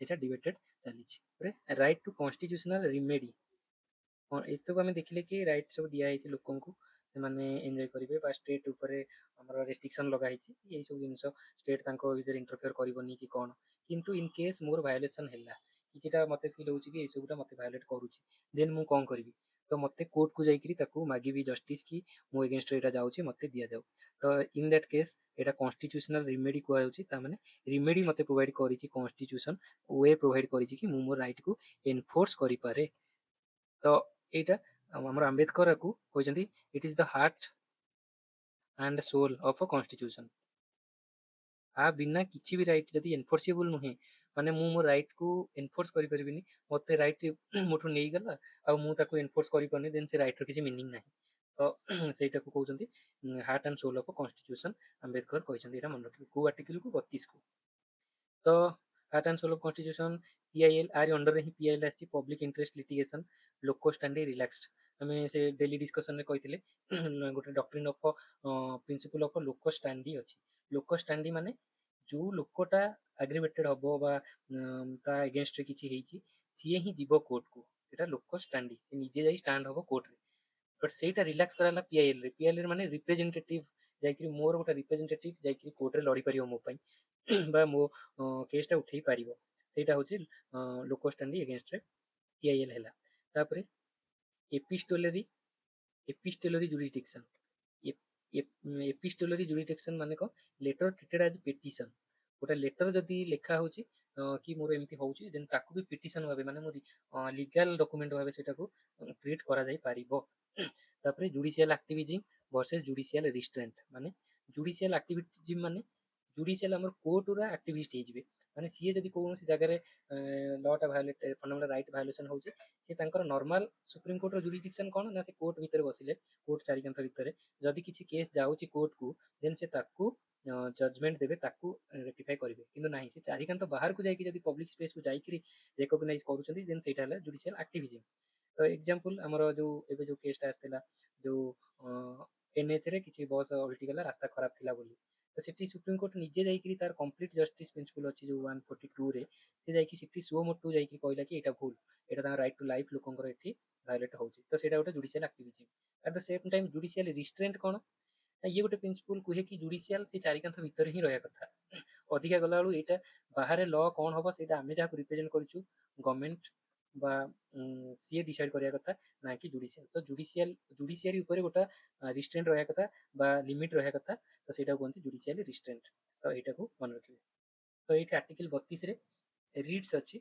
रिट माने गोटे टूल रिट गोटे टूल अच्छी जो कि मु धर एटा मोर वायलेसन हैला लॉ जो फंडामेंटल राइट मु सुप्रीम कोर्ट को गली सुप्रीम कोर्ट मोर ए पांचटा टूल माने कोर्ट हाई कोर्ट हो बा सुप्रीम कोर्ट हो से टूल को यूज करिकि मते राइट प्रोवाइड करिवो मते कोन habeas corpus mandamus certiorari prohibition quo warranto पांचटा को मन रखि दियंतु एरा ना को भी जदि मन रखिबे एरा हमर लैटिन वर्ड रा हमर हे जिवो हबियस कर्पस कर्पस माने हम जानि छै गोटा बॉडी धर मरि जाउची ताको कर्पस कहउचंती तो हबियस कर्पस माने हैविंग द बॉडी माने ମତେ ଯଦି ଗଭର୍ଣ୍ଣମେଣ୍ଟ ଡିଟେନ୍ କରିଛି ବା ଗୋଟେ ପବ୍ଲିକ ଅଥରିଟି ବା ଯିଏ ଜଣକୁ ଡିଟେନ୍ କରିଦେଇଛି, ତାକୁ ଡିଟେନସନକୁ ଆଣିଛି, ଦେନ୍ ସେ ଲୋକଟା ଯାଇପାରିବ କୋର୍ଟକୁ।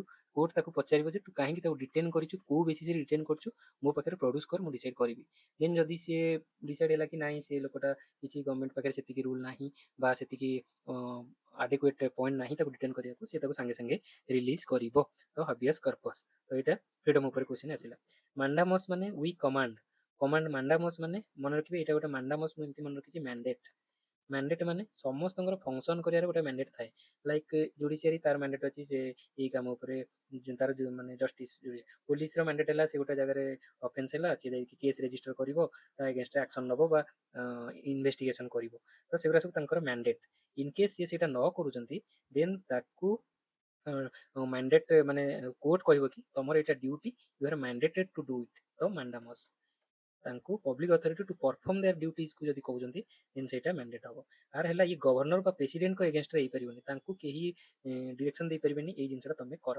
ତ ଏଇଟା ଗୋଟେ ମନେ ରଖିବେ ମାଣ୍ଡାମସ୍। ସେମିତି ସର୍ଟିଓରାରୀ ଟୁ ବି ସାର୍ଟିଫାଏଡ। ଏଇଟା ଦେଖନ୍ତୁ ଆମେ ଯଦି ଗୋଟେ ଆକ୍ସନକୁ ନବା, ତ ଆକ୍ସନକୁ ଦିଟା ପାର୍ଟ ରହୁଛି। ଗୋଟେ ହଉଛି ଆକ୍ସନ ହବା ଆଗରୁ, ଆଉ ଗୋଟେ ଆକ୍ସନ ହବା ପରେ। ଆକ୍ସନ ହବା ଆଗରୁ ହଉଛି ମାଣ୍ଡାମସ୍, ମାନେ ମୁଁ ଯଦି କାମ କରୁନି, କାମ କରିବା ପାଇଁ ଦରକାର, ତ ମାଣ୍ଡାମସ୍ଟା ଆପ୍ଲାଏ ହବ। ଆଉ ସାର୍ଟିଫାଏଡ ମାନେ ତ ମାନେ ଯଦି କାମ କିଛି ଇଏ ହଉଛି ତ ସେଇଟାକୁ ତ ଭୁଲିଗଲା।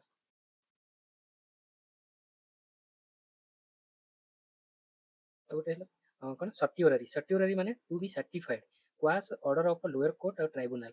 এটা ସାର୍ଟିଫାଏଡ ମାନେ ଯଦି କିଛି ଗୋଟେ ଅର୍ଡର ପାସ୍ କରିଛି, ଏଇ ସର୍ଟିଓରାରୀରୁ ମନେ ରଖନ୍ତୁ ସାର୍ଟିଫିକେଟ୍ସ।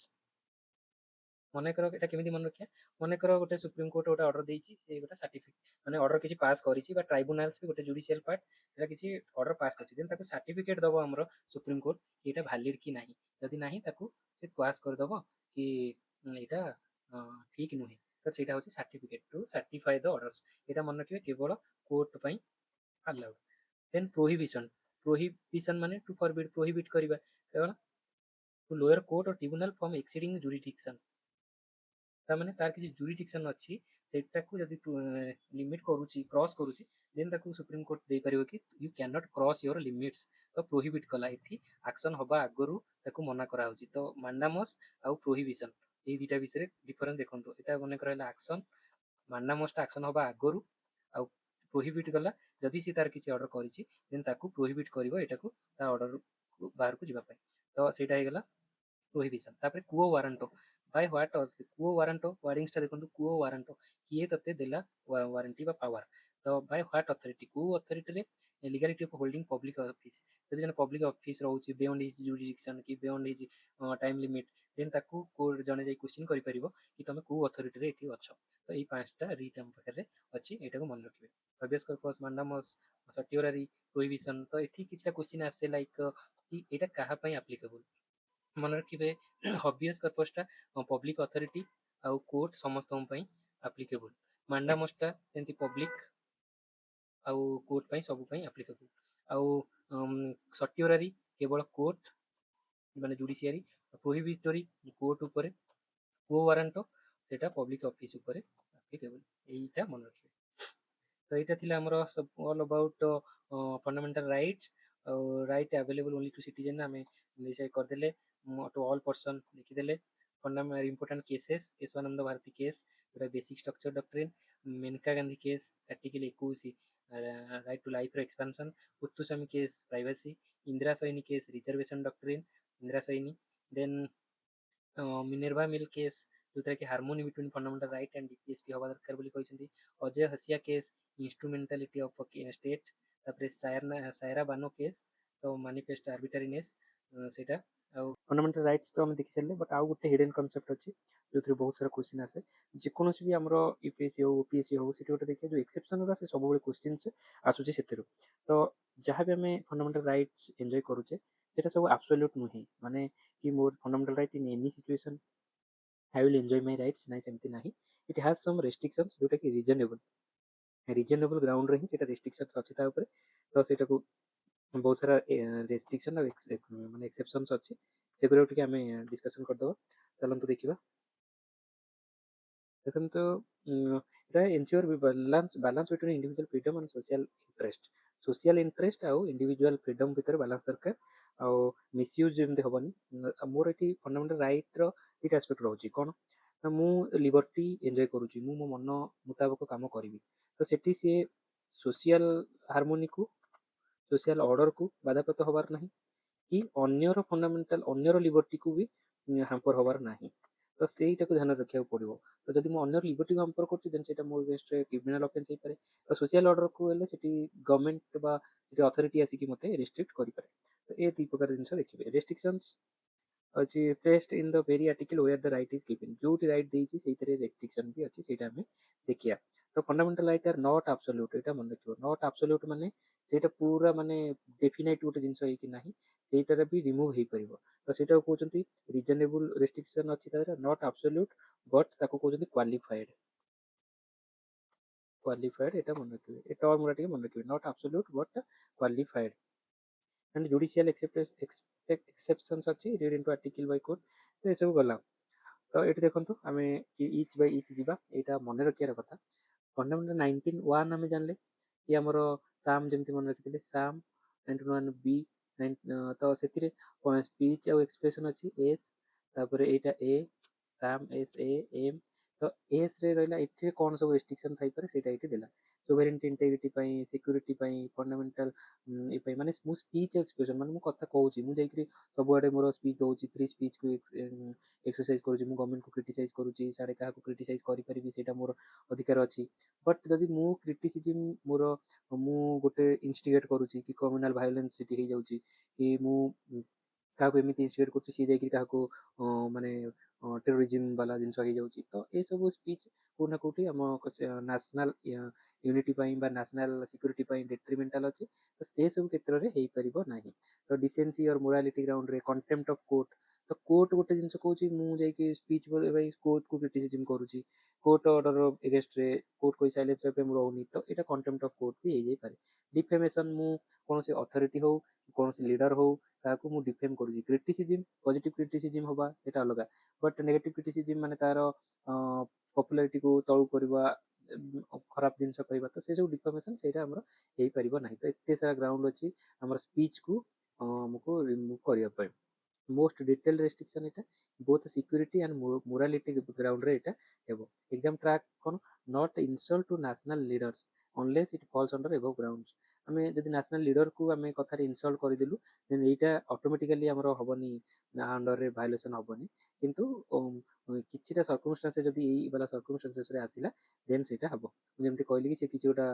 बड़ जिंस को लीड न करूची ये करूची तो सेटा हमें देखिया उठिके पड़िबो तापर सेकेंड रहला 91B आसेम्बल हवा तो सेठी दीटा आसेम्बल होची मु जाई गोटे जगह रे आसेम्बल होची लोक माननकु बतौची लोकंकु माने कहूची कि आमे चलंतु किछि करिबा किछि स्ट्राइक करिबा हमर ये होची तो सेठी जदि पब्लिक ऑर्डर सेठी वायलेंट होची पब्लिक प्रॉपर्टी नष्ट होची देन मु सेठी लायबल अछि तो लाइक ना जोटा एग्जांपल होची कि हमरो जो साउथ रे से हिरो जो लोकल हिरो माने से मूवी पॉपुलर हिरो सी जाउथिले आ ତାଙ୍କର ସେଠି ତାଙ୍କ ଯୋଉ ରାଲି ହଉଥିଲା ସେଠି ସେମାନେ କରିଦେଲେ ଭାয়োଲେନ୍ସ ତ ବହୁତ ସାରା କିଛି ଲୋକ ବି ମରିଗଲେ ଦଳା ଚକଟାରେ ତ ସେଠି ସେ ଲୋକଟା ହିରୋ ଯିଏ ଥିଲା ସିଏ ଲାଏବଲ୍ ହେଲା ବିକଜ ସେ ଆସେମ୍ବଲି ତ କଲା କିନ୍ତୁ ପବ୍ଲିକ ଅର୍ଡର ସେଠି ରହିଲାନି ଯେମିତି ସେଠି ସେ ଡିଟେନ୍ ହେଇପାରିବ କିନ୍ତୁ ସୋଭେରେନିଟି ଆଣ୍ଡ ଇଣ୍ଟେଗ୍ରିଟି ଅଫ୍ ଇଣ୍ଡିଆ ତ ଇଣ୍ଟେଗ୍ରିଟି ସୋଭେରେନିଟି ସେଟା ସବୁବେଳେ ମଷ୍ଟ ଦେଖନ୍ତୁ ଏଠି ଅଛି ତ ସେଇଟା ନିହାତି ମଷ୍ଟ ରହିବା ଦରକାର ତ ଏ ଫ୍ରିଲି ମୁଭ୍ କ୍ଷେତ୍ରରେ ନାହିଁ ବିକଜ ସେ ତ ମୁଭମେଣ୍ଟଟା କେମିତି ନ୍ୟାସନାଲ ଭିତରେ ଯଦି ମୁଭ୍ ହଉଛି ସେଇଟା କେମିତି ଇଏ କରିବ ସେଇଟା ଡାଇରେକ୍ଟଲି ହବନି ତ ସେଥିପାଇଁ ଏଠି ସୋଭେରେନିଟି ଇଣ୍ଟିଗ୍ରିଟି ଏଠି ନାହିଁ ତ ଦେଖନ୍ତୁ ଏଠି ତାପରେ right to form association association से पब्लिक ऑर्डर को न भांगुवा दरकार मोरालिटी मेंटेन होता दरकार जो आसोसिएशन करुच्ची सेटा मोरालिटी बेस्ड होगा दरकार तार अर्थ नुह कि आसोसिएशन करके टेरोरिज्म वाला काम करुच्ची कि टेरोरिस्ट ग्रुप मान सहित मु आसोसिएशन करुच्ची तो सीटी मोर सेन्स रहा दरकार पब्लिक सेन्स रहा दरकार कि ना यहाँ मोराल ग्राउंड ठीक अच्छे सेमती सेटा मुवमेंट मोर मुवमेंट जनरल पब्लिक को हैम्पर कर protection of interest of any schedule tribe को लाइक ट्राइबल एरिया अच्छी सेठी आईएलपी जेंति किछिटा को दिया जाउची सेंसिटिव जोन तो सेठी को मु जाई परिबी नाही तो तांकर इंटरेस्ट को आगो देखा जिवो तो सेटा गोटे तापर तो तार अर्थ होला कि मु जदी जाई परुनी सेटा मोर गोटे रेस्ट्रिक्शन रहिला रेस्ट्रिक्शंस टा भलो पई ही अछि देशर भलो पई किछिटा सेक्शन रो भलो पई तो किंतु एटा को मु पढिया पड़ियो तो 19E हमरो reside general public protection interest any schedule tribe same ILP area ହେଲା କି ସିଡ୍ୟୁଲ୍ ଏରିଆ ସେଠି ତମେ ଆରାମସେ ଯାଇ ଆସିପାରିବ ନାହିଁ ତ ସେଇଟା ଗୋଟେ 19(1) practice of any profession to carry out any occupation କିଛି ଅକୁପେସନ୍ ଯୋଉଟା ଆମ ରିସାଇଡ୍ସ ଆଣ୍ଡ ପ୍ରଫେସ୍ ଯୋଉ ଆମେ କରିଥିଲେ ଟ୍ରିକ୍ ତ ଏଠି ଜେନେରାଲ ପବ୍ଲିକକୁ ହ୍ୟାମ୍ପର ନ କରୁ reasonable restriction Bai state in the interest of the general public ନାଁରେ ବି ସେ କରିବ ତାପରେ 21 ଯୋଉ ଆମର ରାଇଟ୍ ଟୁ ଲାଇଫ୍ ଆଉ ଲିବର୍ଟି ରହିଲା ସେଇଟା ସବୁବେଳେ ପ୍ରୋସିଜିଓର ଏଷ୍ଟାବ୍ଲିଶ୍ଡ ବାଇ ଲ ଏଇଟା ଡ୍ୟୁ ପ୍ରୋସେସ୍ ଅଫ୍ ଲ ନୁହେଁ ପ୍ରୋସିଜିଓର ଏଷ୍ଟାବ୍ଲିଶ୍ଡ ବାଇ ଲ ଆମର ଜାପାନରୁ ଆସିଥିଲା ସେଇ ଅନୁସାରେ ପ୍ରୋସେସ୍ ଯାହା ଅଛି ସେଇ ଅନୁସାରେ ହିଁ ମୋତେ ଲାଇଫ୍ ଦିଆହବ କିନ୍ତୁ ମୁଁ ଯଦି ଗୋଟେ ଲ ଭାଙ୍ଗୁଛି ଯୋଉଟା କି କିଛି କାମ କରୁଛି ଯୋଉଟା କି ପ୍ରୋସେସର ନୁହେଁ ସେଠି ମୋ ଜୀବନକୁ ବି ମୋତେ ଗଭର୍ଣ୍ଣମେଣ୍ଟ ଚାହିଁଲେ ମୋତେ ଆରେଷ୍ଟ କରି ମୋତେ ଦଣ୍ଡ ଦେଇପାରିବ ମୋ ଜୀବନଟା ସେଠି ବି ଯାଇପାରିବ ତ ସେ ପ୍ରକାର ଜିନିଷ ଏଠି ଅଛି procedure must be just fair and reasonable ଏଇଟା କହିଲା ତାପରେ arbitrary unfair unjust law is void ତ ଏକ୍ଜାମ ଟ୍ରାପ୍ ଏଇଟା ମନେ ରଖିବେ ଅନଜଷ୍ଟ ଲ ହେଲା ଭଏଡ୍ ହବ ତାପରେ protection against arbitrary arrest and detention 22ଟା ଯୋଉଟା ଆମେ ଦେଖିଲେ ଆରେଷ୍ଟ ଆଉ ଡିଟେନସନ୍ ପାଇଁ ତ ସେଠି ଆରେଷ୍ଟ ମଷ୍ଟ ବି ଇନଫର୍ମ ତ ଆରେଷ୍ଟ ଯଦି ଜଣେ କରୁଛି ସେଇଟା ଇନଫର୍ମ ହବ ମୋତେ ଆସିକି ସେ ଇନଫର୍ମ କରିବେ କି କ'ଣ ପାଇଁ ମୁଁ ଆରେଷ୍ଟ କରୁଛି ଏମିତି ନାହିଁ ଆଜି ଘରୁ ଉଠେଇ ନେଇଗଲେ ସେମିତି ନାହିଁ ଯଦି କୌଣ ଜାଗାରେ ହେଉଛି ସେଇଟା ଭୁଲ right to consult to be defended by legal practitioner ଯଦି ମୋତେ ଆରେଷ୍ଟ କରାଗଲା ଦେନ୍ ମୋତେ ଆଡେକ୍ୟୁଟ୍ ଚାନ୍ସ ଦିଆହବ ମୁଁ ଲିଗାଲ କନସଲଟାଣ୍ଟକୁ ବା ଲୟରକୁ ହାୟର କରିବି ଆଉ 24 ଘଣ୍ଟା ଭିତରେ ମୋତେ ମାଜିଷ୍ଟ୍ରେଟଙ୍କ ପାଖରେ ମୋତେ ନେଇକରି ହାଜର ମାନେ ସେ ପହଞ୍ଚେଇବାର ଅଛି ବଟ୍ ସେଇଟାକୁ ଜର୍ଣ୍ଣି ଟାଇମକୁ ଏକ୍ସକ୍ଲୁଡ୍ କରାହେଉଛି ଜର୍ଣ୍ଣିରେ ଧର ଟ୍ରାଫିକରେ ଫସିଗଲା ଗୋଟେ ମଣିଷ ଯଦି 3-4 ଘଣ୍ଟା ଲେଟ୍ ହେଇଗଲା ତ ତାର 24 ଘଣ୍ଟା ସେଇଟା ଇନକ୍ଲୁଡ୍ ହବନି ଜେଲରେ ପହଞ୍ଚିବା ଠାରୁ ଥାନାରେ ତାପରୁ 24 ଘଣ୍ଟା ଭିତରେ ରିଟର୍ନ କରିବାର ଅଛି applies to preventive and ordinary arrest preventive arrest ପାଇଁ ବି ହଉ ବା ଅର୍ଡିନାରୀ ଆରେଷ୍ଟ ହଉ ଆମେ ଦେଖିଥିଲେ ପ୍ରିଭେଣ୍ଟିଭ୍ ପ୍ୟୁନିଟିଭ୍ ଦିଟା ଆରେଷ୍ଟ ଅଛି ତ ସେଇଟା ମନେ ରଖିବେ ତାପରେ ଆର୍ଟିକଲ 25 ଫ୍ରିଡମ୍ ଅଫ୍ କନସାଇନ୍ସ ଯୋଉ ରିଲିଜିଅନର ଥିଲା ପବ୍ଲିକ ଅର୍ଡର ମୋରାଲିଟି ହେଲ୍ଥ ଏଇସବୁ ଗ୍ରାଉଣ୍ଡରେ ହେଇପାରିବ ଆର୍ଟିକଲ 31 ଯୋଉଟା ଆର୍ଟିକଲ 300 କୁ ପଳେଇଛି ରାଇଟ୍ ଟୁ ଲ ଏଇଟା ଏବେ ଦେଖିବାର ନାହିଁ କିଛି ତ ଆର୍ଟିକଲ 1A ପାଇଁ 8ଟା ଗ୍ରାଉଣ୍ଡ 1B ପାଇଁ ସୋଭରେନିଟି ପବ୍ଲିକ ଅର୍ଡର 2ଟା ଗ୍ରାଉଣ୍ଡ ଆର୍ଟିକଲ 1C ପାଇଁ ପବ୍ଲିକ ଅର୍ଡର ମୋରାଲିଟି 3ଟା ଗ୍ରାଉଣ୍ଡ 1D ପାଇଁ ଜେନେରାଲ ପବ୍ଲିକ ଆଉ ପ୍ରୋଟେକ୍ସନ ଅଫ ଏସଟି 1E ପାଇଁ ସେମ୍ ଆଉ 1G ପାଇଁ ଜେନେରାଲ ପବ୍ଲିକ ଆଉ ରିଜନେବଲ ରେଷ୍ଟ୍ରିକ୍ସନ ସେ ଦିଟା ତ ଏ ସବୁ ଦିଟା ସବୁ ଗ୍ରାଉଣ୍ଡରେ ହିଁ ହେଇପାରିବେ ତାପରେ 21ଟା ଗଲା ତାପରେ ଆଉ କିଛିଟା ଆମେ ଆର୍ଟିକଲ ପଢିଥିଲେ ଆମର ଏଇଟା ପାର୍ଟ 3ରେ ଅଛି ଆଉ ଆର୍ଟିକଲ ଆମେ ପଢିଥିଲେ କି ଏଇଟା 12ରୁ 35 ପର୍ଯ୍ୟନ୍ତ ଅଛି ତାହେଲେ ଆମେ 12ରୁ କିନ୍ତୁ 32 ଯାଏ ପଢିଲେ ତାହେଲେ 34-35ଟା କ'ଣ ସେଇଟା ବି ଗୋଟେ ମେଜର ଆର୍ଟିକଲ ମେଜର ନଥିଲେ ବି ସେଇଟା ଗୋଟେ ଗ୍ରେ ଏରିଆ ଯୋଉ ଉପରେ କି ଷ୍ଟୁଡେଣ୍ଟ ମାନେ ଟିକେ ଫୋକସ କରନ୍ତିନି ସେଇଟା ଅନଦେଖା ଚାଲିଯାଏ ଆଉ ତା ଉପରେ ଏକ୍ଜାମ ବହୁତ ଆସେ କ୍ୱେଶ୍ଚିନ୍ ଆସେ ଦେଖନ୍ତୁ exception to fundamental right article wise କେତେଟା ଆର୍ଟିକଲ 33ରେ armed forces paramilitary forces police forces intelligence organisation ଏମାନଙ୍କର ଫଣ୍ଡାମେଣ୍ଟାଲ ରାଇଟଟା ସବୁବେଳେ ରେଷ୍ଟ୍ରିକ୍ଟେଡ ଏଇଟା ମନେ ରଖିବେ ରେଷ୍ଟ୍ରିକ୍ଟେଡ ମାନେ ସମସ୍ତେ ପୁରା ଆମେ ଯେତିକି ଏନ୍ଜୟ କରୁଛୁ ସେ ସେତିକି ଏନ୍ଜୟ କରିବେ ନାହିଁ ତାଙ୍କର ପାର୍ଲାମେଣ୍ଟ ତାକୁ ରୁଲ କରିକି ତାକୁ parliament can make law abolition restricted any fundamental right modifying application ମାନେ ତାଙ୍କୁ ଏଇନା ଧର ଜଣେ ଇଣ୍ଟେଲିଜେନ୍ସ ଏଜେନ୍ସିରେ ଅଛି ତା ଉପରେ ଲ ୱାଇଜ ତାକୁ କୁହାଯାଇଛି କି ତୁ ଯାଇକିରି ସେ ବାହାରେ ଲୋକଙ୍କ ସହିତ ଭଲସେ ମିଶିବୁନି ମାନେ ଏଇ କଥା ସବୁ ଯାଇକି ସେଠି ନ ହଉ ତ ସେଠି ନ୍ୟାସନାଲ ସିକ୍ୟୁରିଟି ପାଇଁ ଇସ୍ୟୁ ଅଛି ବାଇ ଡିଫଲ୍ଟ ସେ ଅଜାଣତରେ କହିଦେଲେ ବି ଆମ ଦେଶର ବହୁତ ସାରା ଜିନିଷ ହେଇଯିବ ତ ତା ପାଇଁ ରେଷ୍ଟ୍ରିକ୍ଟେଡ ହିଁ ସେ ଠିକ ସେ ତାର ଫ୍ରି ମୁଭମେଣ୍ଟ ବି ତା ପାଇଁ ଟିକେ ଡିଫିକଲ୍ଟ ତ ସେଇଟା ଗୋଟେ ଆର୍ମଡ ପୋଲିସ ଫୋର୍ସେସ୍ ସେମିତି ସେମାନେ ତାଙ୍କ ମନ ଇଚ୍ଛା ଛୁଟି ନେଇପାରିବେନି ସିଏ ତାଙ୍କର ବର୍ଡର ଏରିଆରେ ତାଙ୍କ ଇଚ୍ଛା ସତ୍ତ୍ୱେ ବି ସେ ଯାଇ ସେଠି ସବୁବେଳେ ପୋଷ୍ଟେଡ ହେବେ ତ ଏସବୁ ଜିନିଷ କୌଣସି ନା କୌଣସି ଜାଗାରେ ଏକ୍ଜାମ୍ପଲ ଆପ୍ସପା ଏରିଆଜ ସର୍ଟନ ରାଇଟ୍ସ ଆରେଷ୍ଟେଡ ପର୍ସନ ଆର୍ ରେଷ୍ଟ୍ରିକ୍ଟେଡ ତ ଏସବୁ ଜିନିଷ ତ ଏଠି ଜାଣିଲେ ମିଲିଟାରୀ ଆର୍ମଡ ଫୋର୍ସେସଙ୍କ ପାଇଁ ଆର୍ଟିକଲ 33 ଆର୍ଟିକଲ 34 ମାର୍ସିଆଲ ଲ ଏରିଆଜ ଯୋଉଠି ମାର୍ସିଆଲ ଲ ବା ମିଲିଟାରୀ ଲ ଲାଗିଛି ସେଠି ଲୋକଙ୍କର ରାଇଟଟା ଟିକେ କମିବ ସେଠି ସେମିତି ହବନି parliament can make law suspending the operation of any fundamental right ଏଠି ଫଣ୍ଡାମେଣ୍ଟାଲ ରାଇଟ୍ ରହିବନି ତ very rare a case only where martial law is imposed ଏଇଟା ମନେ ରଖିବେ 34 ହେଲା ମାର୍ସିଆଲ ଲ ଦେନ୍ 35 legislation regarding fundamental rights parliament can make law to give effect to fundamental rights it can also amend powers of a court ତ ଏଇଟା protection Humane right act ତ parliament ତାକୁ ଲ କରିପାରିବ fundamental ରାଇଟ୍କୁ effect ଦେବା ପାଇଁ ଧର ଆମର ଫଣ୍ଡାମେଣ୍ଟାଲ ରାଇଟ୍ ଅଛି ତାକୁ ଏଜୁକେସନ ରାଇଟ୍ ଟୁ ଏଜୁକେସନ ଦିଆଯାଉ ବା କମ୍ପଲସରି ଏଜୁକେସନ 21A ରେ ଅଛି ତ ତାକୁ ଆମର ପାର୍ଲାମେଣ୍ଟ ଲ କରିକି ତାକୁ ଆଣିବ ତ ଏଇ ବେସିସରେ ଲଟା ବନୁଛି ତାପରେ article 359 power to suspend the right to enforcement। এটা କ'ଣ during national emergency president can suspend the right to move any court for the fundamental right except article 2021।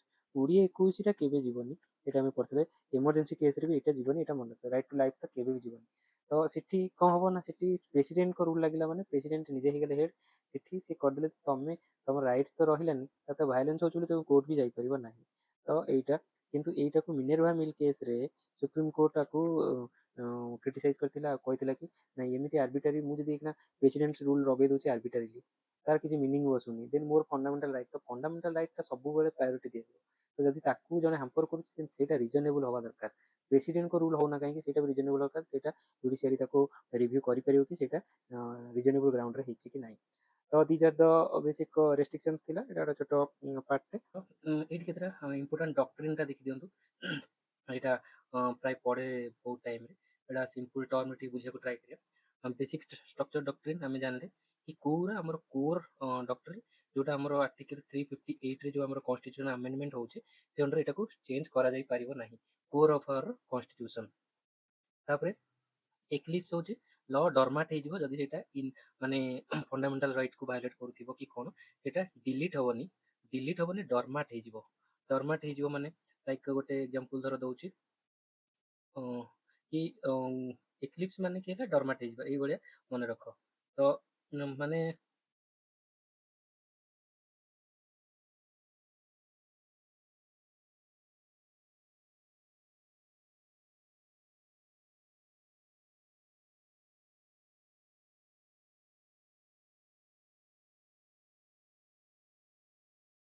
ମାନେ ଗୋଟେ ଏକ୍ଜାମ୍ପଲ୍ ହେଲା କି ମନେକର 1950ରୁ 1950 ପୂର୍ବରୁ ଗୋଟେ ଲ ଥିଲା ଯେଟାକି ଫ୍ରି ସ୍ପିଚ୍କୁ ରେଷ୍ଟ୍ରିକ୍ଟ କରୁଥିଲା। ତ ଯେତେବେଳେ ଆର୍ଟିକଲ ଆସିଲା ସେଇଟା 19(1) ଅଛି, ଆସିଲା ତାପରେ ଫ୍ରି ସ୍ପିଚ୍ ମିଳିଲା ଆମକୁ ରାଇଟ୍। ତ ସେଇଟା ଅଟୋମେଟିକ୍ ମାନେ did not die down, but ସେଇଟା ଇନ୍ଆକ୍ଟିଭ୍ ହେଇଗଲା, ସେ ଲ ହେଲାନି। ତାକୁ ଆଉଥରେ ଆମର ପାର୍ଲାମେଣ୍ଟ ତାକୁ ଆକ୍ଟ ଆଣିକିରି ତାକୁ ରିପିଲ୍ କରିପାରିବେ, ବଟ୍ ମାନେ ଅଟୋମେଟିକାଲି ସେ ମାନେ ହାଇଡ୍ ହେଇଗଲା। ତାପରେ ସେମିତି ସେଭେରେବିଲିଟି ମାନେ ତାର ଯଦି ଗୋଟାଏ ପାର୍ଟ ହିଁ ଖାଲି ଭାয়োଲେଟ୍ କରୁଛି ସେ ଆକ୍ଟରେ, ସେ ଆକ୍ଟଟା ଆମର ପୁରା ଆକ୍ଟକୁ ଆମେ ରିମୁଭ୍ ନ କରିକି ସେଇ ପାର୍ଟଟା ହିଁ ରିମୁଭ୍ କରିଦେବା, ସେଇ ପ୍ରକାର ଜିନିଷ ରହୁଛି। ମାନେ ସେଇଟା ଆମେ ବୁଝିଗଲେ। ତାପରେ ୱେଭର ମାନେ ଯଦି ଫଣ୍ଡାମେଣ୍ଟାଲ ରାଇଟ୍ ଆମର ଜେନେରାଲି ନଟ୍ ୱେଭେବୁଲ୍, ସେଇଟା ୱେଭ୍ ହେଇପାରିବନି। ଲାଇକ୍ କ'ଣ କହୁଛି ନା ତମେ ଗୋଟେ ପର୍ସନକୁ ତମେ କୌଣସି ବି କଣ୍ଡିସନରେ ଆମେ ତାକୁ ଯଦି ଫୋର୍ସ ଲେବରକୁ ଆମେ ଗୋଟେ ଲ ଆଣିବା କି ଏଇ କଣ୍ଡିସନରେ ପର୍ସନଟା ଫୋର୍ସ ଲେବର କରିପାରିବ, ଦେନ୍ ସେଇଟା ହବନି। କୌଣସି କଣ୍ଡିସନରେ ବି ଆମେ ଫଣ୍ଡାମେଣ୍ଟାଲ ରାଇଟ୍କୁ ୱେଭ୍ କରିପାରିବା ନାହିଁ। ସେ ପ୍ରକାର ପ୍ରପୋର୍ସନାଲିଟି ମାନେ ବାଲାନ୍ସ ରେଷ୍ଟ୍ରିକ୍ସନ୍ ତାକୁ କହୁଛନ୍ତି। ମାନେ ଗୋଟେ ଜାଗାରେ ଧର ରେଷ୍ଟ୍ରିକ୍ସନ୍ ଲଗାଉଛି ଗଭର୍ଣ୍ଣମେଣ୍ଟ, ତା ବାଲାନ୍ସ ରେଷ୍ଟ୍ରିକ୍ସନ୍ ହବା ଦରକାର, ପୁରା କମ୍ପ୍ଲିଟ୍ ହବନି। ଲାଇକ୍ ଧର ଇଣ୍ଟରନେଟ୍ ବ୍ୟାନ୍ ଆମର ଲ ଆଣ୍ଡ ଅର୍ଡର ସିଚୁଏସନ୍ ରଖିକି ଇଣ୍ଟରନେଟ୍ ବ୍ୟାନ୍ କରାହେଉଛି, ବଟ୍ ସେଇଟା ବାଲାନ୍ସ ହେବା ଦରକାର। କିଛିଟା ଦିନ ହବା ପାଇଁ ହବ, ପୁରା ଆମର ରାଇଟ୍ ସହିତ ବାଲାନ୍ସ କରି ହବ, ସାଙ୍ଗେ ସାଙ୍ଗେ ରିଷ୍ଟୋର ହେଇପାରିଥିବ। ତ ଏଇଟା ପ୍ରପୋର୍ସନାଲିଟି doctrine. Law of harmonious construction, ଏଇଟା ଇମ୍ପୋର୍ଟାଣ୍ଟ। ଏକ୍ଲିପ୍ସଟା ଇମ୍ପୋର୍ଟାଣ୍ଟ। এটা ସବୁ ପଡ଼େ। ହାରମୋନିୟସ୍ କନଷ୍ଟ୍ରକ୍ସନ୍ ମାନେ କ'ଣ ନା ଫଣ୍ଡାମେଣ୍ଟାଲ ଆଉ ଡିପିଏସ୍ପି ବାଲାନ୍ସ ହେବା ଦରକାର। ସେ ଏଗେନଷ୍ଟ କେବେ ଇଣ୍ଟରପ୍ରିଟ୍ କରିବେ ନାହିଁ। କିଛି ଗୋଟେ କେସ୍ ଆମର ଗଲା କୋର୍ଟକୁ, ତ କୋର୍ଟ କହିଲା ନାଇଁ ଏଇଟା ଡିପିଏସ୍ପିରେ ଅଛି, ତାର ଏଗେନଷ୍ଟରେ ଯିବ, ସେମିତି ନାହିଁ। ସେ ଦୁଇଟା ଯାକ ହାରମୋନିୟସଲି ଭ୍ୟୁ କରିକିରି ତାପରେ ଜଜମେଣ୍ଟ ଦେବାର ଅଛି। ତାପରେ କଲରେବୁଲ୍ ଲେଜିସ୍ଲେସନ୍ ମାନେ କ'ଣ ନା ଇନଡାଇରେକ୍ଟ ଇଲିଗାଲିଟି, ଯଦି କିଛିର ଜିନିଷ ବୋଲି କିଛି ନାହିଁ, ମାନେ ଡାଇରେକ୍ଟ ଯଦି ହେଇପାରୁନି ସେଇଟା ଇନଡାଇରେକ୍ଟଲି ବି ହେଇପାରିବନି। ମାନେ କ'ଣ ମାନେ ଯଦି ୟୁନିୟନ ଲ ଅଣ୍ଡରରେ କିଛି ଅଛି ଯୋଉଟାକି ଡାଇରେକ୍ଟ ଟ୍ୟାକ୍ସ କରିହବ, ସେଇଟା କରିହଉନି, ତ ଆମେ ଟାକ୍ସେସନ୍ ହେଇପାରୁନି, ତ ଆମେ ଇନଡାଇରେକ୍ଟ ଟ୍ୟାକ୍ସ ଭାବେ କରିବା ସେଇଟା। ତ ଇନଡାଇରେକ୍ଟଲି ଗଭର୍ଣ୍ଣମେଣ୍ଟ ତାଦେହରେ ସେସ୍ ଫେସ୍ କିଛି ଲଗାଉଛି, ସେଇଟା ବି ହେଇପାରିବ ନାହିଁ। ଯୋଉଟା ଡାଇରେକ୍ଟ ହେଇପାରିବନି ସେଇଟା ଇନଡାଇରେକ୍ଟ ବି ହେଇପାରିବ ନାହିଁ। ତ ୟୁନିୟନ ଲିଷ୍ଟ ଅଣ୍ଡରରେ ସେଇଟା ନାହିଁ ଆମର, ଧର ସେଇଟା ଆମର ଗଭର୍ଣ୍ଣମେଣ୍ଟ ସେଥିରେ ସେଣ୍ଟ୍ରାଲ ଗଭର୍ଣ୍ଣମେଣ୍ଟ ଟ୍ୟାକ୍ସ ନେଇପାରିବ ନାହିଁ, ତ ତାକୁ ଗଭର୍ଣ୍ଣମେଣ୍ଟ ଇନଡାଇରେକ୍ଟ ୱେରେ କିଛି ଟ୍ୟାକ୍ସ କଲେକ୍ଟ କରିବାକୁ ଟ୍ରାଏ କରିବ, ଦେନ୍ ସେଇଟା ବି ହେଇପାରିବ ନାହିଁ। ତ କଲରେବୁଲ୍ ଲେଜିସ୍ଲେସନ୍ ଏ ୱାର୍ଡଟା ଯେହେତୁ ଡାଇରେକ୍ଟଲି ମିନ୍ କରୁନି, ତ ସେଥିପାଇଁ ଏଇଟା ଇମ୍ପୋର୍ଟାଣ୍ଟ ହେଇଯାଏ ଏକ୍ଜାମ ପାଇଁ। ତାପରେ pith and substance, true nature of doctrine ମାନେ ଆମର true nature of law matter କରେ। ମାନେ state law on public health incidentally affecting trade remains valid even if main subject is health. ମାନେ କି ମନେକର ଆମର ଟ୍ରେଡ୍ ଉପରେ କିଛି ଲ ଅଛି, ମାନେ ପବ୍ଲିକ୍ ହେଲ୍ଥ ଉପରେ କିଛି ଲ ଅଛି, जोटाकि सी ट्रेड को हाम्पर करुचे, ट्रेड को करे दौनि हाम्पर करुचे। तो किंतु सेटा वैलिड हम बिकज एटा हेल्थ सेटा हेल्थ उपरे अछि, हेल्थ को अधिक प्रायोरिटी दिया होछि। तो सेठी हमर प्रायोरिटी के देखा जो ना कि ट्रेड को बंद करछु बोली एटा को हमें बैन कर दबा, ए लॉ को इनवैलिड कर दबा, सेमती नाही। तार एक्चुअल सब्सटेंस कोन से उद्देश्य कोन सेटा को देखा जिबा को पड़िबो। तो एटा हला पीथ एंड सब्सटेंस।